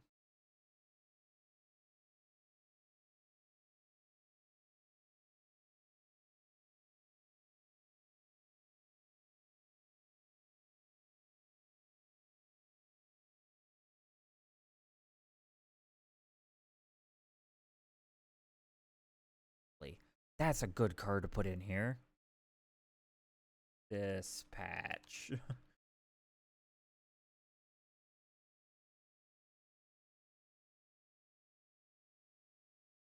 Volcanic Blast.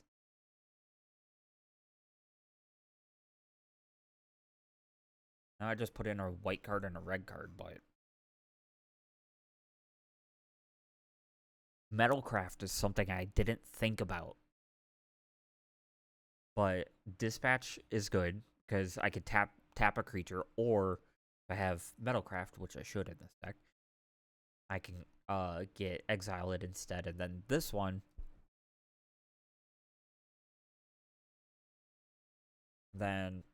if I have Metalcraft, I deal 4 damage. It's to target permanent or player.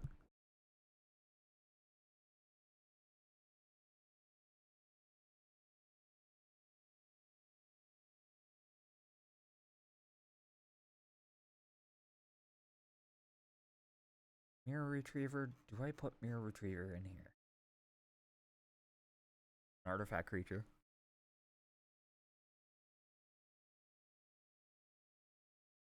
Yeah.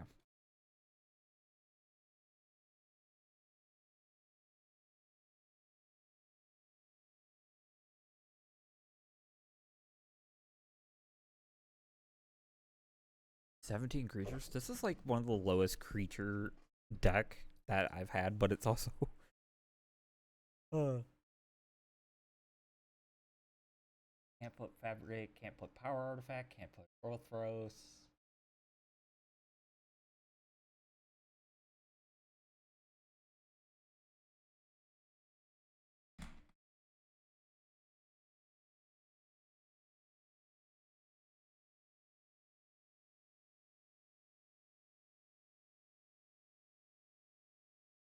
Goblin Engineer.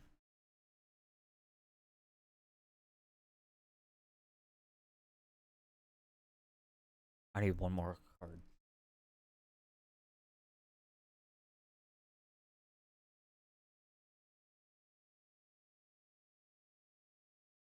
Why did I pick that? I want that. What was that one? Actually, no.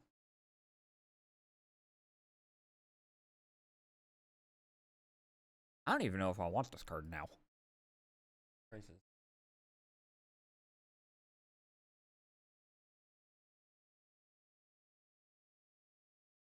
Can't put cranial plating is one of my favorite cards, but I can't put it in this.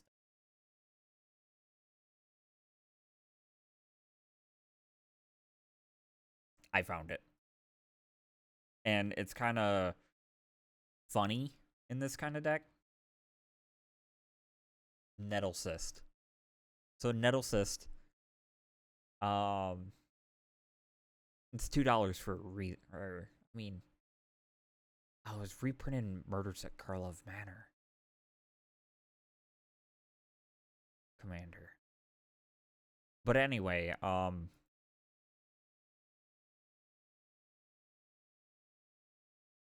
It's a living weapon, so when it enters the battlefield, it attaches itself to a Phyrexian germ.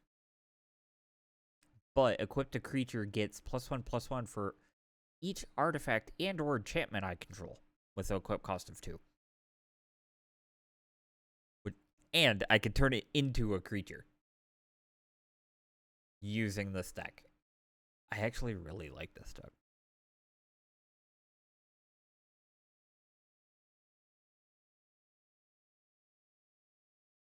Okay, now let's see if there's any land support I could put in here.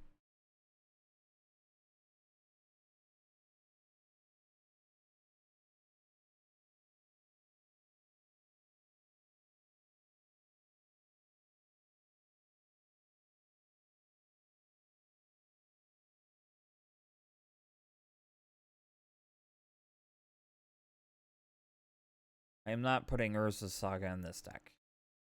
However, I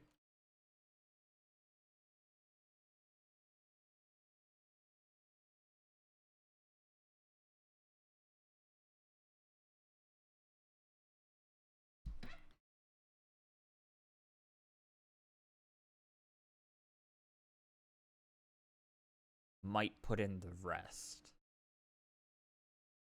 Mine, Power Plant, Saga, Factory, Cave, and Workshop.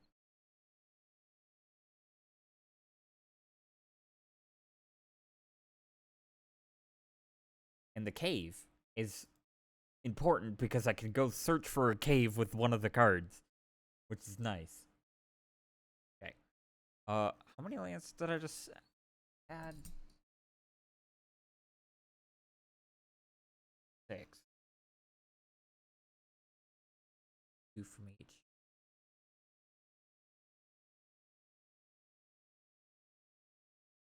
Okay. Now, I do need to think about my lands, though. Urza Saga would be nice. Oh. Oh. Hold on a moment. So I'm going to put it Unwinding Clock. I might take out a vehicle for this. Let's see what happens. Ow. So Unwinding Clock is, well, Unwinding Clock.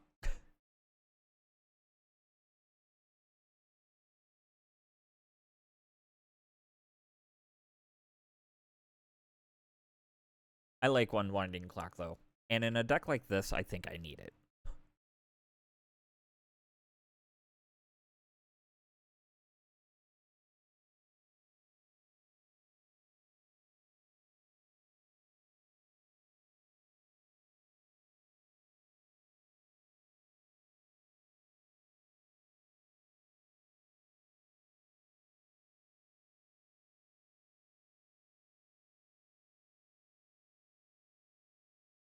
So this is actually a resilient deck. Because if I have a...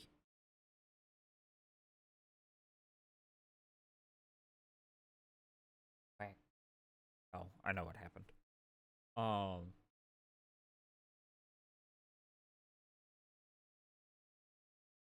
But if I have a vehicle out,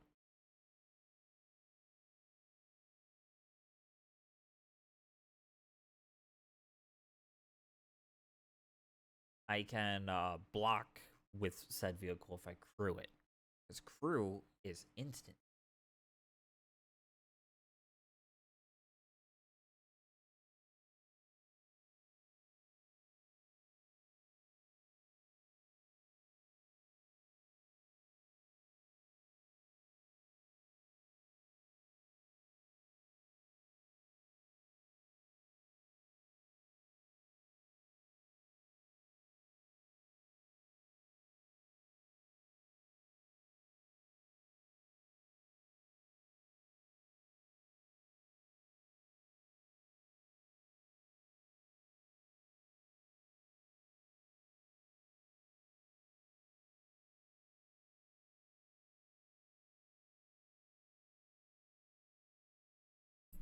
So this is going to be messed up for me.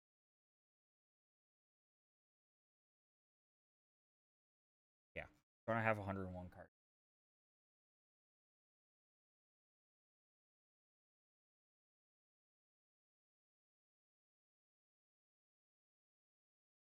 I'm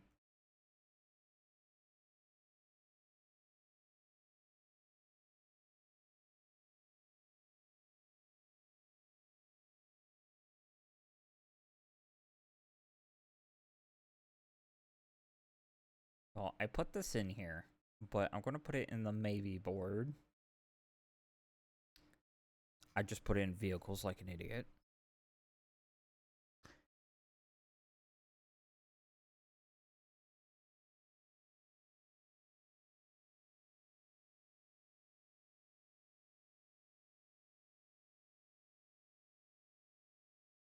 But, like, I can take out a vehicle or two and put in these cards. I'm keeping Unwinding Clock in, so I have to take something out. But I'm going to put it in the maybe board because I can maybe play it.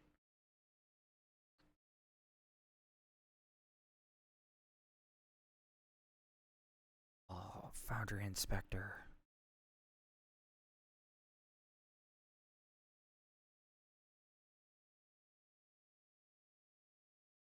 Foundry Inspector needs to stay in the deck too.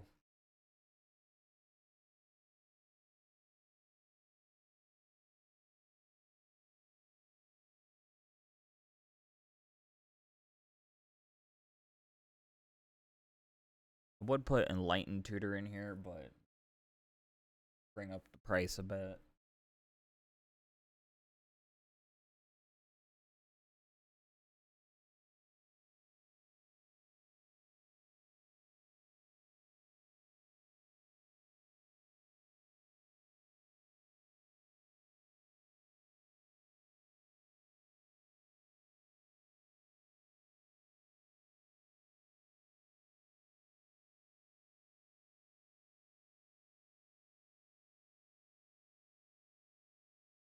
Who knew that blue had a lot of artifact cards in it?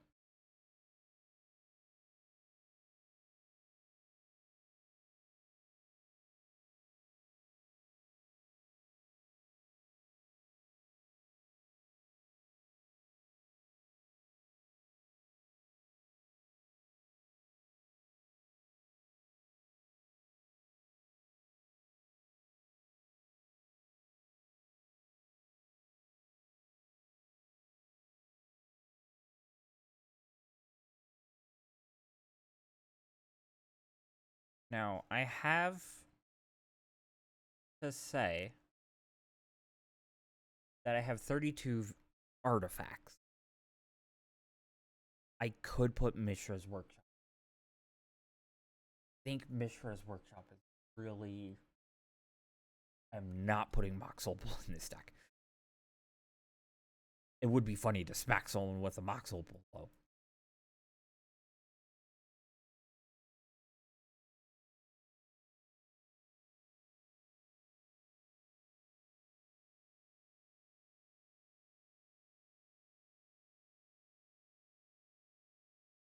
I'm also not putting this card in the deck.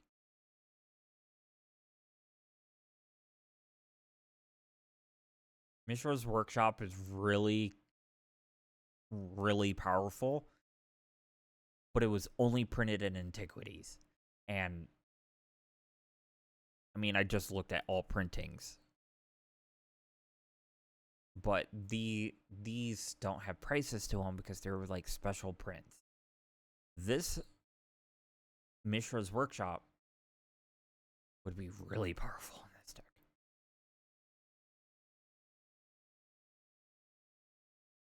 And then there's Mox Opal,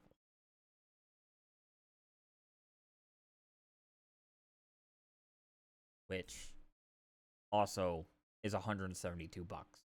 But it has Metalcraft, and it counts itself as one.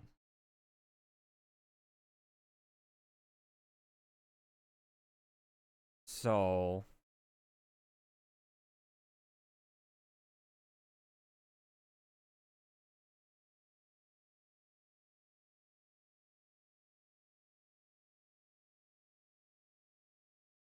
Yeah.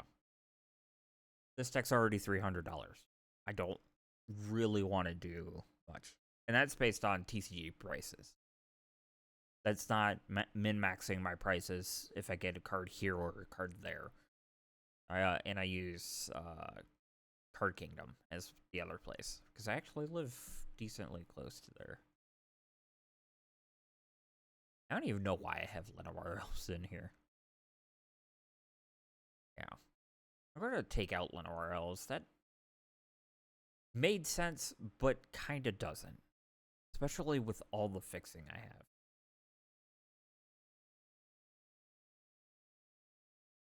I want to do a sort by CMC and a value.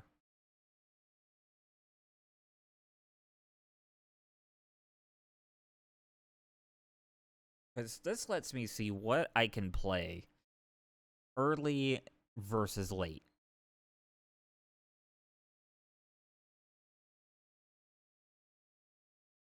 My highest creature is 6.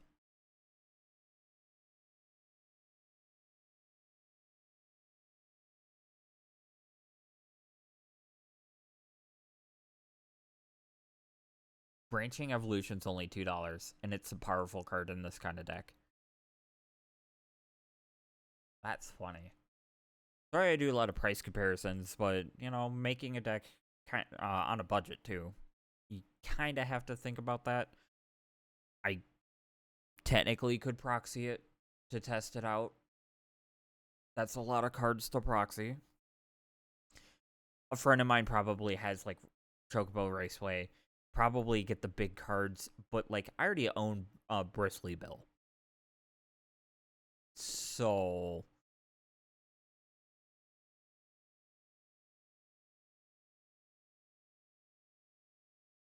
And one thing I do enjoy in Magic is 1/1 counters. So there's that.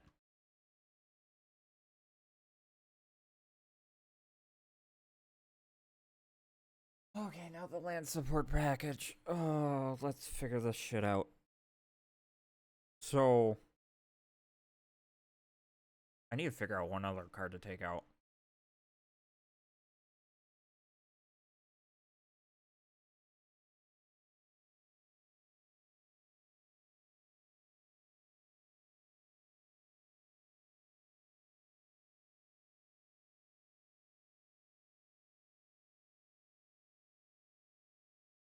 A lot of my creatures are...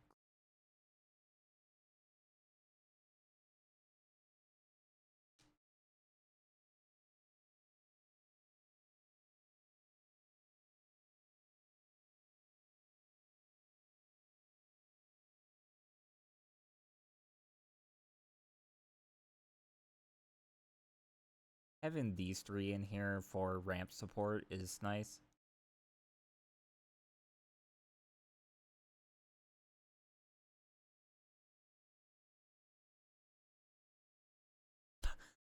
I do really like Rocklanch, though. I really enjoy that card.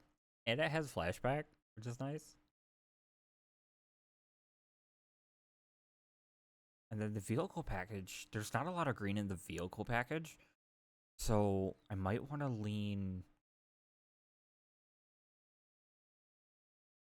are there any double pips?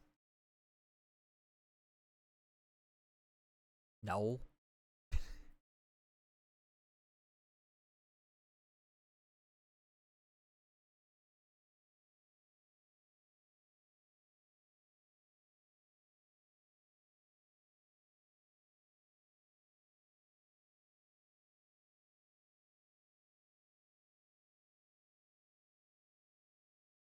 Well, okay, there's green double pips, but that should be fine.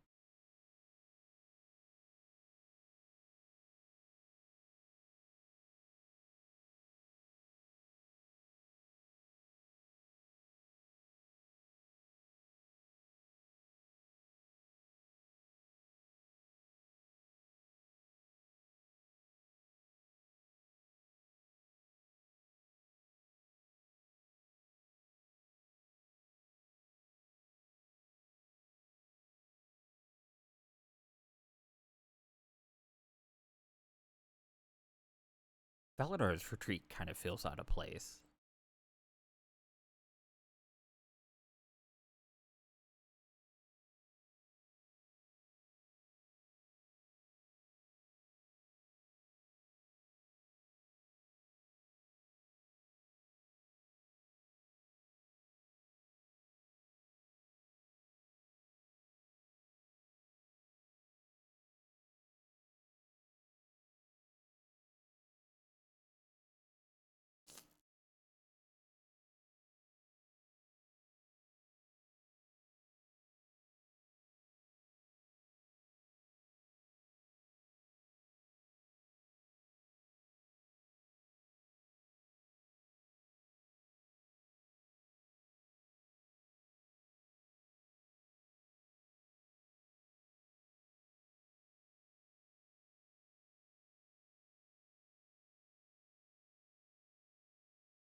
I might have found the card.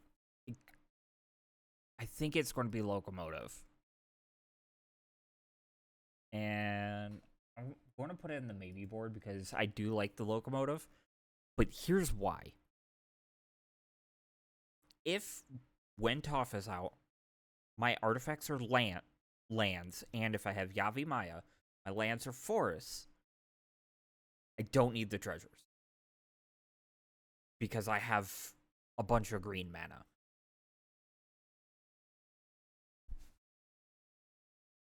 Yeah, I think I'm okay with that.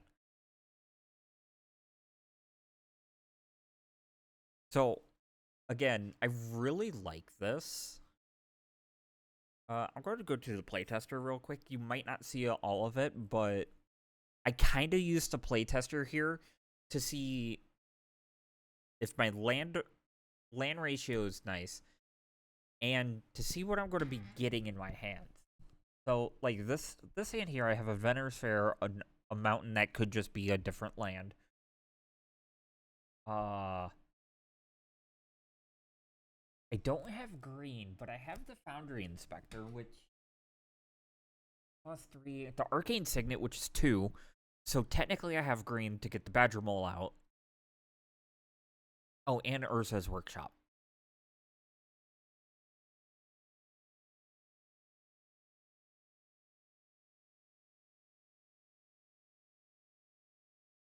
I didn't realize the Salvation Engine's 4 or 5. That's okay. Let's see, next hand. Lotus Cobra. I have green. I have red. I have Urza's Mine.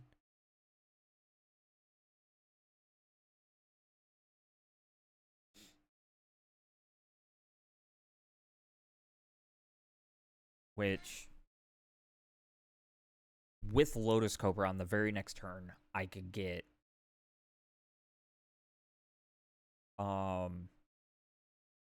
because on turn 2, I'd play Lotus Cobra into the Urza Mine, get a white mana from the...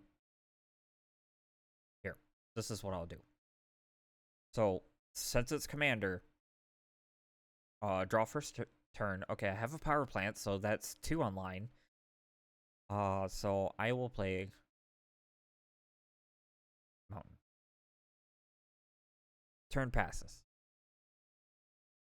Okay, Gruul Signet, that's nice. I'll keep that for my commander. Forest, these 2, Lotus Cobra. Next turn, untap, draw.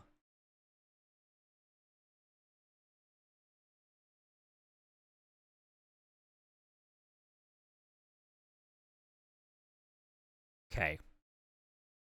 This is what I do. Play a land, get a white.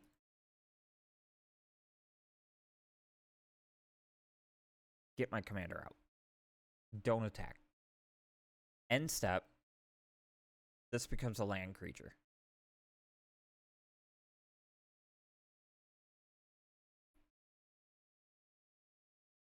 Okay. Untap, upkeep, draw.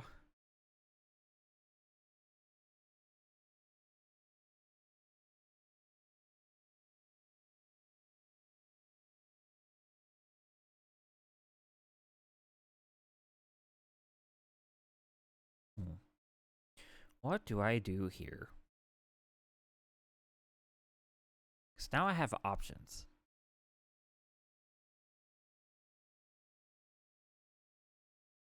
I have 5 mana to work with because Lotus Kobo will generate me one.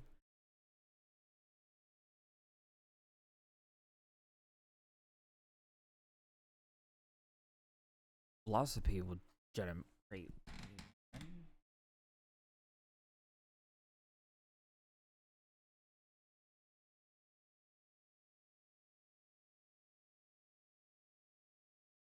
Okay. I think I have a plan. So, and it's going to use this.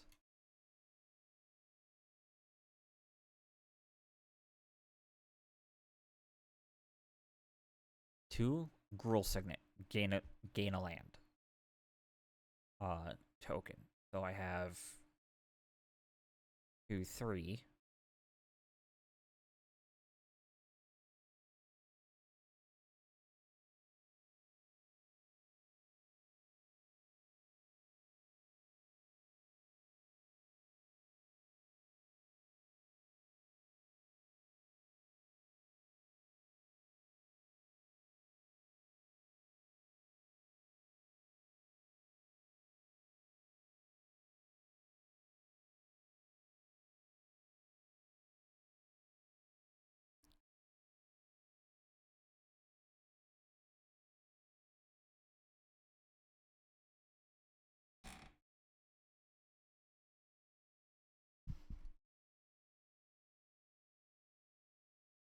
One, two, three. Bring this guy out. Earthbend. Perfect. Eh.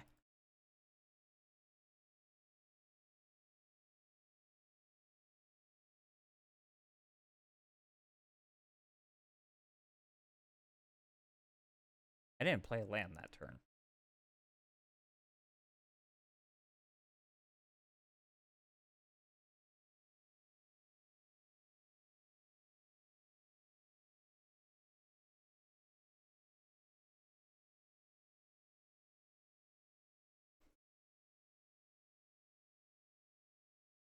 Get a green.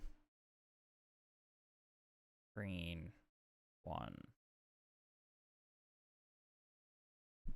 Get the Velocipede out.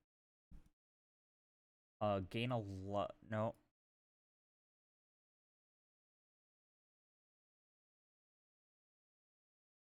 Bring this out.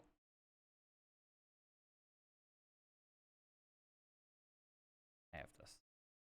Okay. Tap those for 3.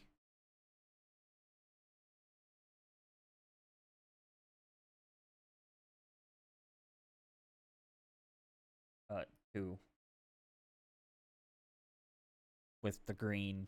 Because... no, that was a creature.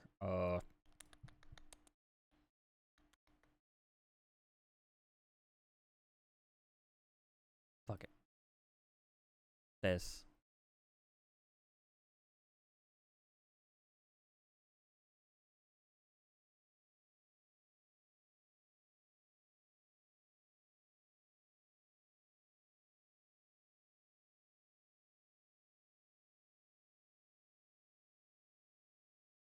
Okay.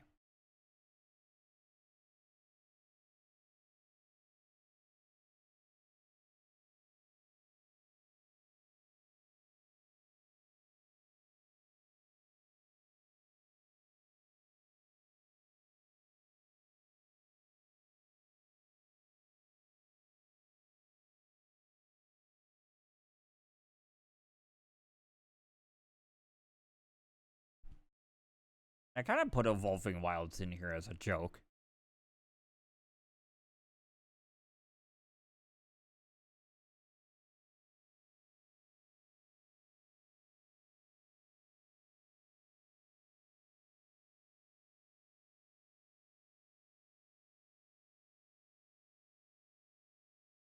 I wouldn't actually keep that hand. I have the workshop in a red, but I can't really play anything else. Like Mirror Retriever, Foot Boots, draw a card. Yeah, I can play something now. I'll play the boots.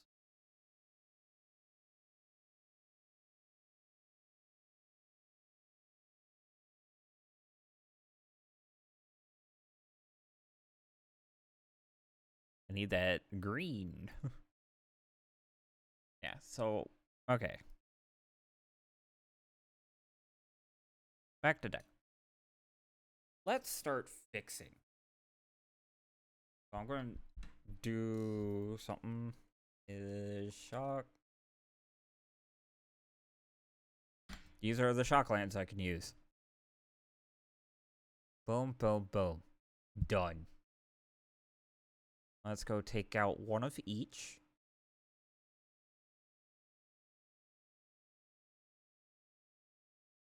Okay, now is this Jetmir's Garden?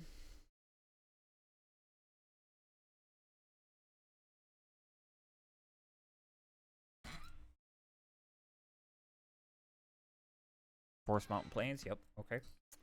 Let's take out... I want to look at my production real quick. I'm going to take out a Plains.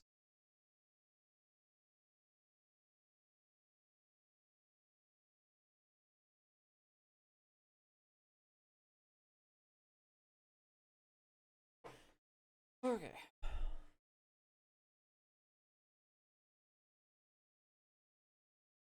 Jetmir's Garden, let's see. Any of the Verges gonna...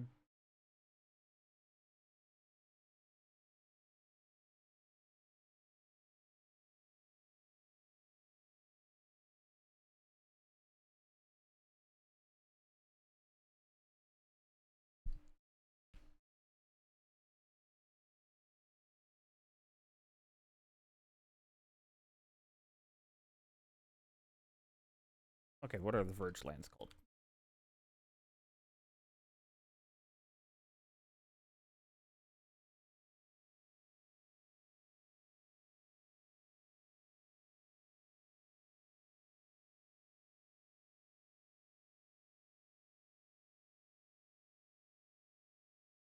Okay.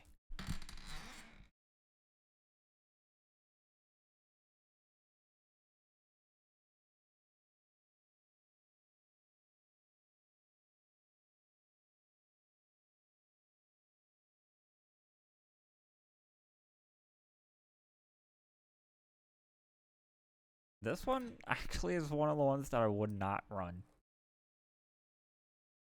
Sunbellow, Thornspire, and Hushwood.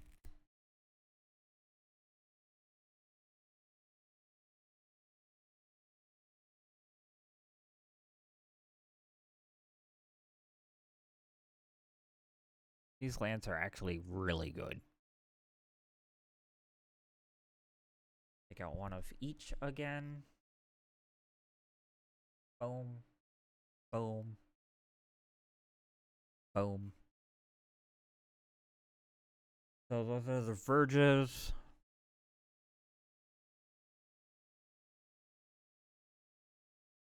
What?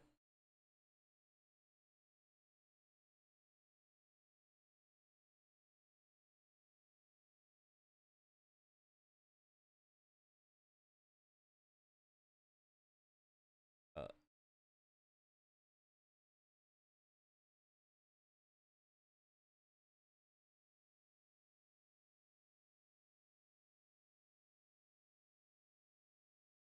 I forgot. On Architect, it already puts the ID. Needle Verge. What? Tagger. Help. So this is Scryfall Tagger. It actually does all the is tags. So that's art card.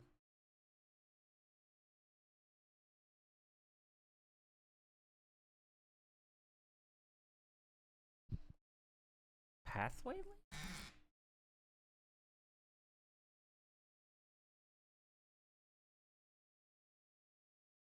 Background?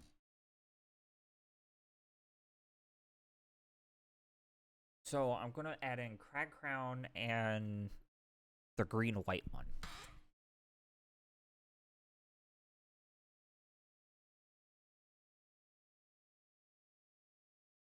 Branch. Okay, so let's do this.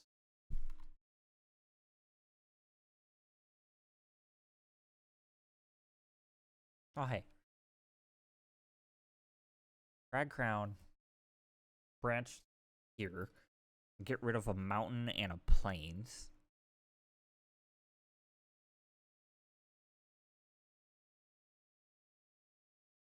Okay.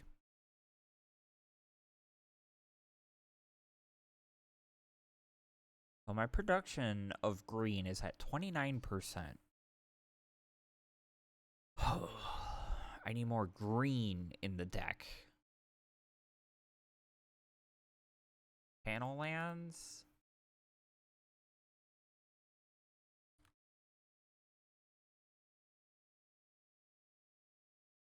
Yeah,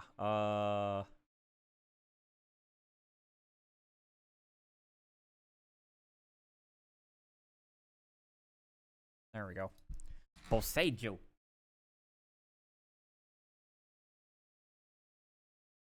Actually, putting Boseiju in here probably is a good idea. I'm gonna reduce on my white production. I do want at least one plains in here. One basic plains. Okay. There's a lot of green. I'm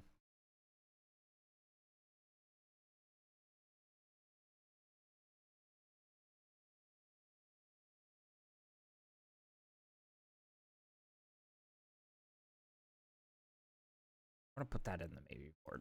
Wait, hold on.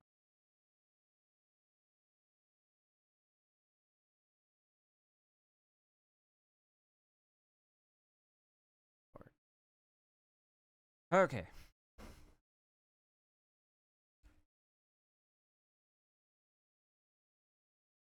Did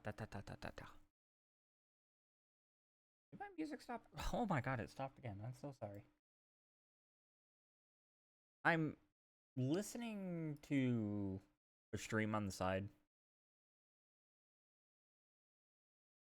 but I have Artlist open and it doesn't. It's very rudimentary. I can listen to songs on it.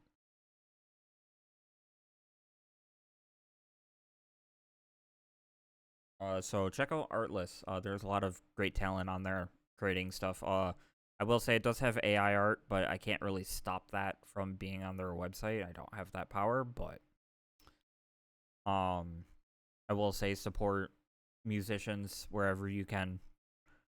They're lovely people, and music is a very big thing in my life. So,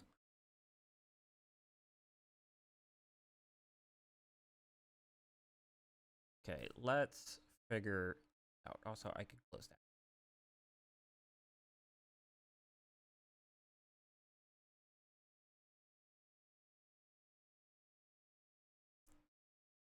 What is Wolf Run?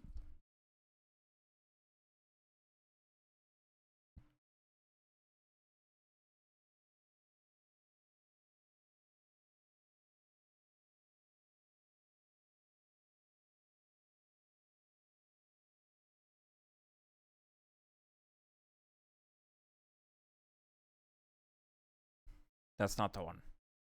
Gavany Township? No.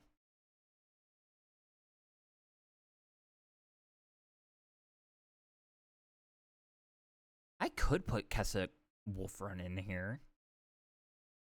Be another blank, but those are my vehicles. Boop.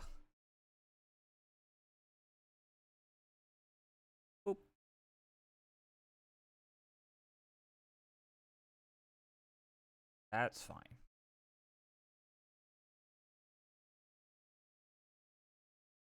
So the important thing about Keswick Wolfrun is that I can pay 0. It would get +0/+0 and trample until end of turn. So I could trample over something if I attack with something that doesn't have trample.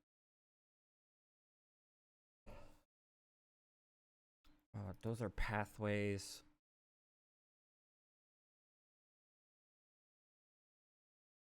I want to look. Odd thing.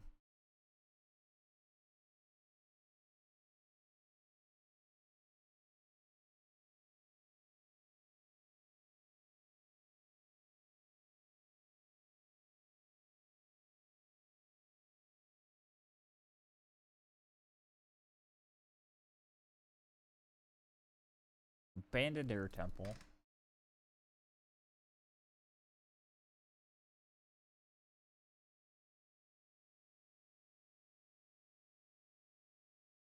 Which might not be a bad idea.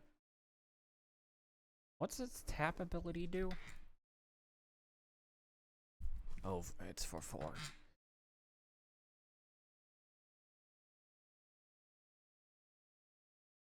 Late into the game, using 4. Why not?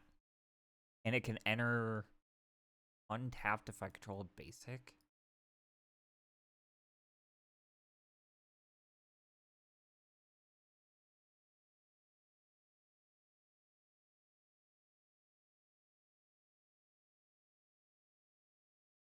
Okay. Bossing say. Oh, it's SE, not SA. Duh.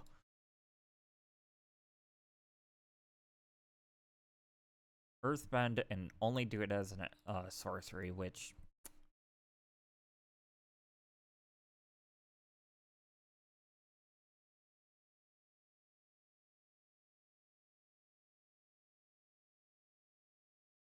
ooh. Okay.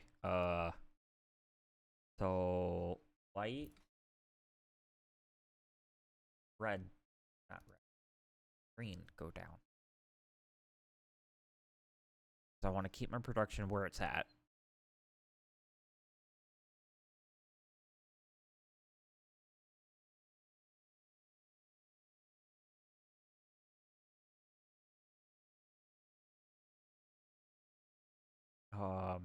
Crap. Command tower.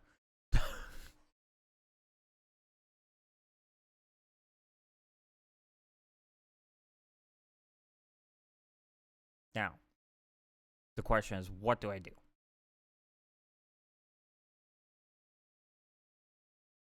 Do I go down in green? No, I think I go down to the 1 white. 1 plains. There we go.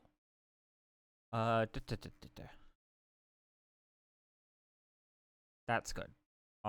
That's okay. That's a lot of green.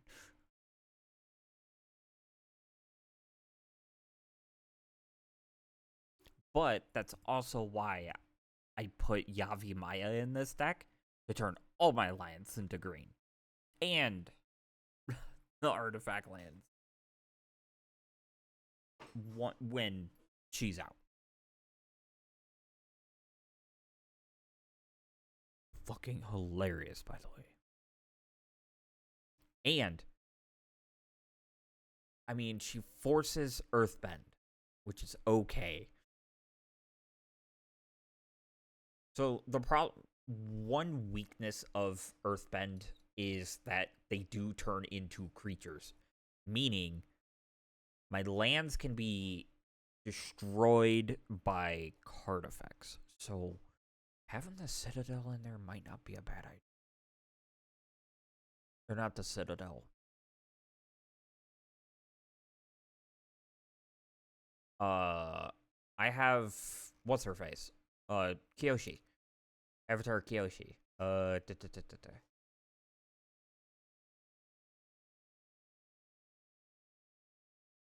Entrapments, where are you? There you are. This bitch. Lands I control have trample and hexproof, which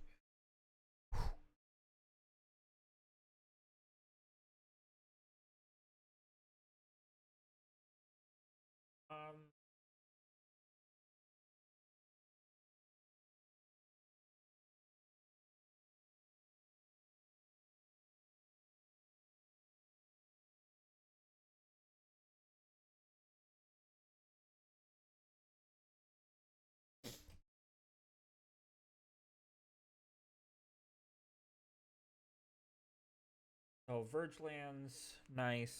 Those, nice. Jetmir's Garden, nice. Which, I have a Jetmir's Garden. I will not be building this deck on stream. If I ever get this deck, though, I might sleeve it on stream, but I need... Oh my god, the music is gone. Let's see.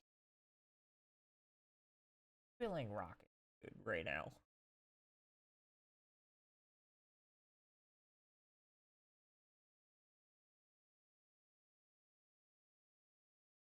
I lied.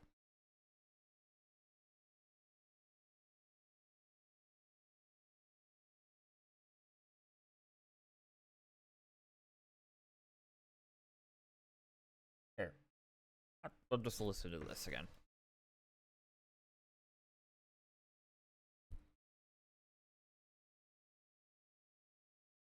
Another thing that will happen is I watch Commander at home, I watch Elder Dragon Hijinks, sometimes Shuffle Up and Play. And I will just get like I will see a card and be like, that's a really good card for X deck. And I think I can run it. And just slap it in the deck. That will probably happen with this deck.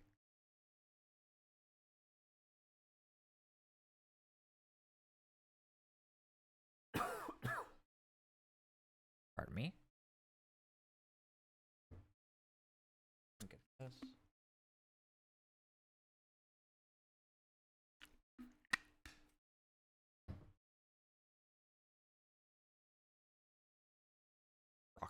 Every time I see Rocklanch, it's fucking hilarious. Just because of what it does. Yes, Mavis?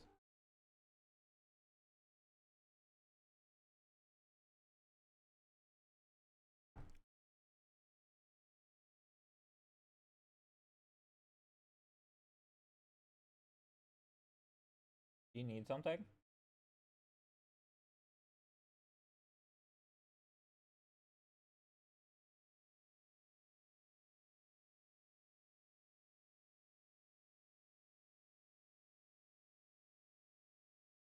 That's my arm.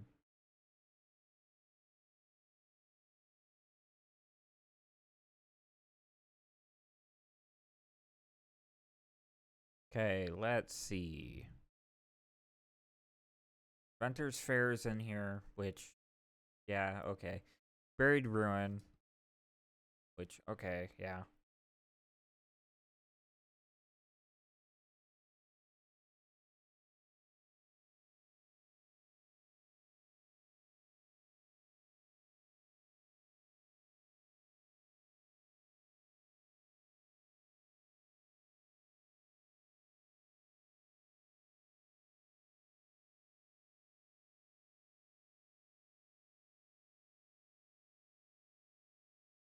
Okay, I'll just leave the Edge of Eternity's one there.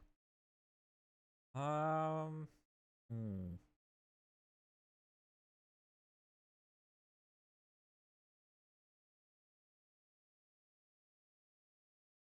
of want to go down one more land. Or one more basic. 5, 6, 7, 8, 9 basics.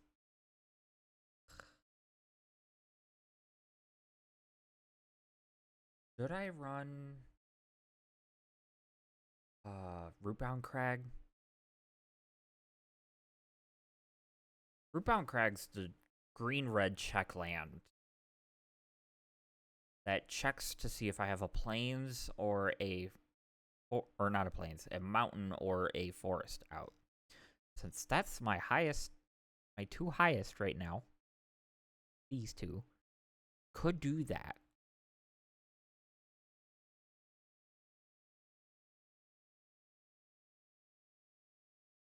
And like Sunbellow Verge is This one's also So like those two are kind of whatever. The last one that really is cool. Yeah, Hushword. Because it's green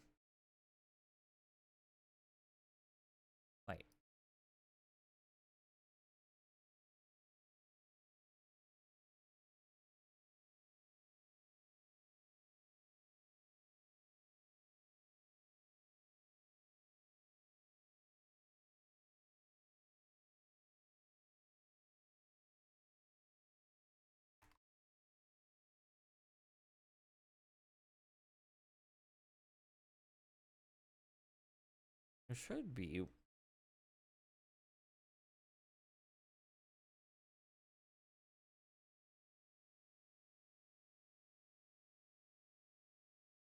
I think I actually have a Hushwort wood. I have one of them. Yeah, because I did not open Aether Drift. I opened uh Dustmourne and got like all of them.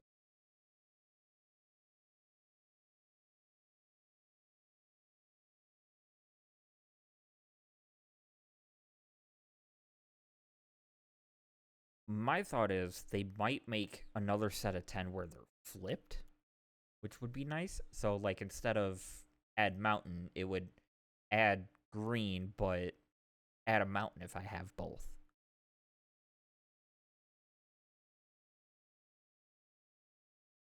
Do, do, do.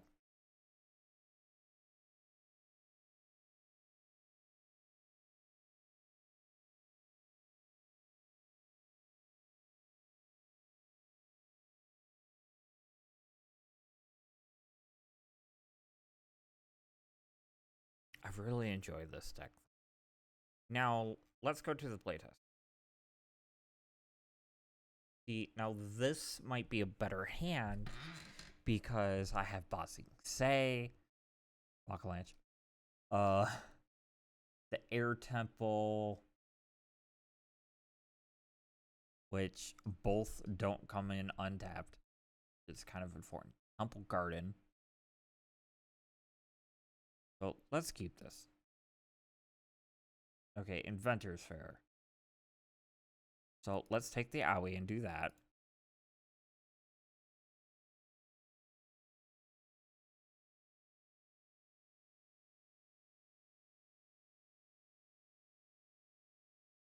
I need to see something. You card note. Okay, so this comes in untapped. Boop. Now take the Owie for this.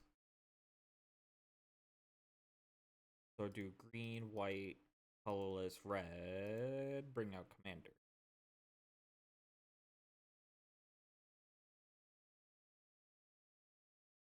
Sorry, behind my head here, there's a button that brings up the command zone. And pull it out. Bring out Commander, because Commander important.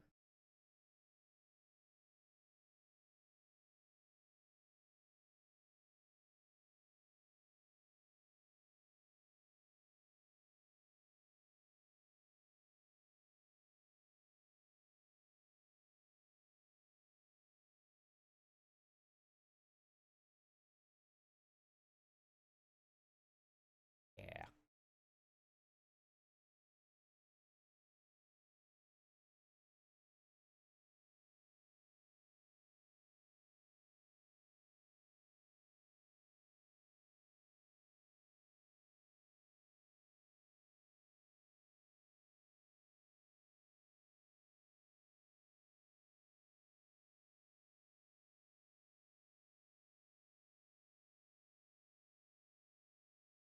Yeah, I think.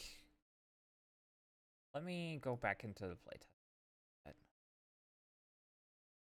I'm just going to shuffle hands. Rampant Growth, that's nice. Only one land.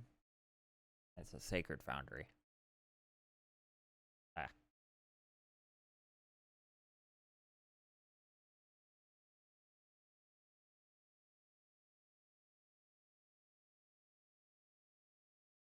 That has no land in it.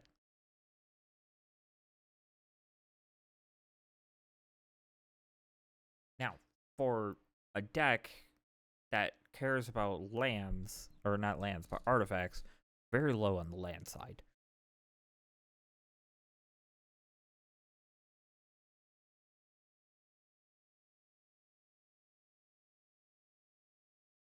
So some hands might just not generate me anything. And this hand's actually good because this is here. Activates both of these. which also activates her. Or I could get her out, I could get him out, I could get Branching Evolution, Mirror. I don't know why I kept it. I wanted to shuffle more hands.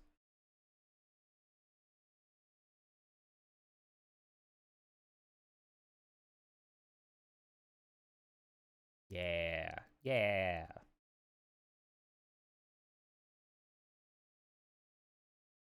Chocobo Raceway. Unwinding clock.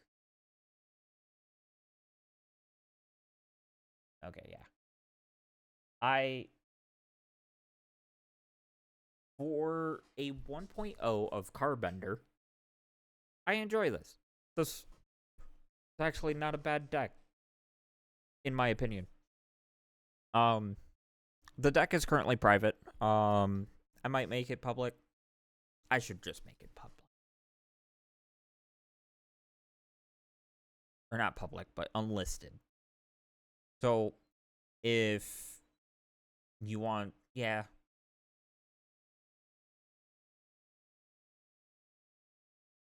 Yeah, I think I'll make it unlisted. So anybody that is interested in this deck, I will unlist this and put it in the video description over on YouTube. So if anybody watching the VOD is curious about this deck and you watch to the very end, there's description in the description. There's going to be a link to this deck. So either you can try it out yourself, modify it to your own being, or kind of just look through it for ideas, and then make your own deck based on this awesome character that is Toph, the first Metal Bender, which wild. I think this deck is, it's not great. Has, I think, 0 game changers in it.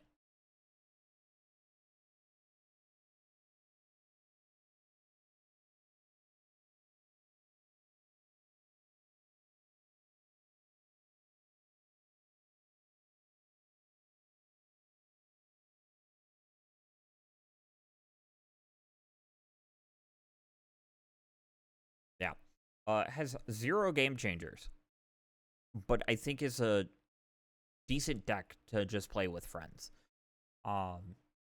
Smack them with a Soul Ring, I guess. That's all I can really say. But if you enjoyed your time here today, please consider following. I'm going to be doing more Magic Mondays. Maybe not next week. Maybe not next week. Well, Magic Monday is kind of a loose term, because I believe in magic, and that's kind of ambiguous to say, but it's because my definition of magic is kind of different than others. Basically, magic to me is anything that is created from nothing that invokes emotion within a person. Um, so, you know, like creating content, creating music, creating art. If you enjoyed the like chill vibes today, kind of just listen to me chat away about Magic the Gathering because I fucking love this game. You know, and kind of just chilled out and had a good time. That to me is magic. I created something out of nothing and well, using assets from other stuff. But you enjoyed your time and hopefully, and maybe learned a little bit about how I personally build my decks. I might play this deck. Building it, it's going to be tough because it's what, $400 now. But like, I own some of the Verges. I own a Evolving Wilds. I'll need to get the new cards. They're also going to drop in price. I own a Jet Mirror's Garden. But Seiju is stupid. I need Beseiju. I really do. Pathways are kind of whatever. You know, it doesn't have a lot of gas to it, but the vehicles is where it kind of shines. because, well, you're bending a car. Um, but if you enjoyed your time here, please consider following. I know I've already said it, but just saying it more times definitely helps me, helps you kind of, figure out what if you enjoyed your time here.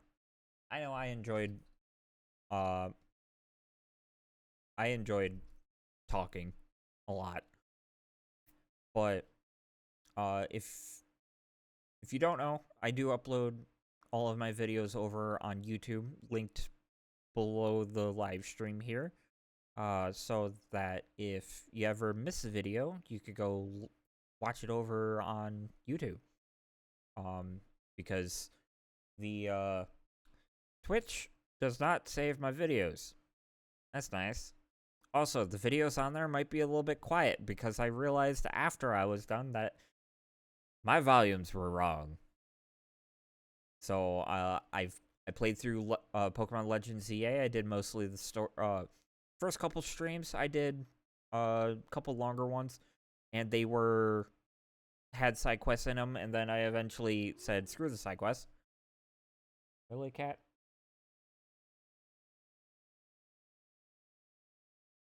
I said, "Screw the side quests," and did story, and did side quests off stream. Alongside work. And then on Halloween, I ended up playing Luigi's Mansion for one stream. I might get back to that eventually. That's kind of how my streams happen. Is I eventually do it again. So plans in the future. I did set up a schedule for this week. Well, following weeks, but Magic Monday will stay the same. I will do something on Monday that is Magic oriented. However, Furry Air Riders comes out this week. I might beat up some fools in City Trial. Oh, that sounds like fun. I could also have a guest on this week. Who knows? But I'm going to get off here. Y'all have a good night. And if you didn't know, Twitch is doing a thing with creators right now. Not myself, because I don't know how to set that up, and I want to, but I don't know how. But they're doing a Together for Good thing right now, where you could go to any of your favorite creators right now. Mine right now is Iron Mouse. And donate to a cause. And if you don't know Iron Mouse, well, get to know her, please. She is amazing. And, well, she supports the Immune Deficiency Foundation because she has an immune deficiency that prevents her from leaving her house. If you don't know of Iron Mouse, I'm surprised. But, please support any cause. Because I myself have a medical condition called keratoconus, which affects the corneas of my eyes, and it sucks because I can't read these beautiful cards that I want to learn. Just like looking at this text here, I can't read anything with both my eyes open. So I have to close one eye because I have to close my bad eye in order to do that. So go support a streamer. You're here. Think they're doing this for a little bit. Not entirely sure when it's ending. So if you're watching this in the future, it probably already ended. Oops. But I will be back Wednesday night on release for Kirby Air Riders because it releases at 9 p.m. PST and I'm in PST. So yay! I will be playing that probably on launch. And I don't know. I might tackle the checkboxes and see if a friend wants to play. Friend doesn't want to play, that's fine. I'll still do checkbox stuff. But maybe throughout the weekend, I'll have said friend on stream and we'll beat up some people in City Trial. Who knows? That was a long ass outro. Have a good night. Bye bye.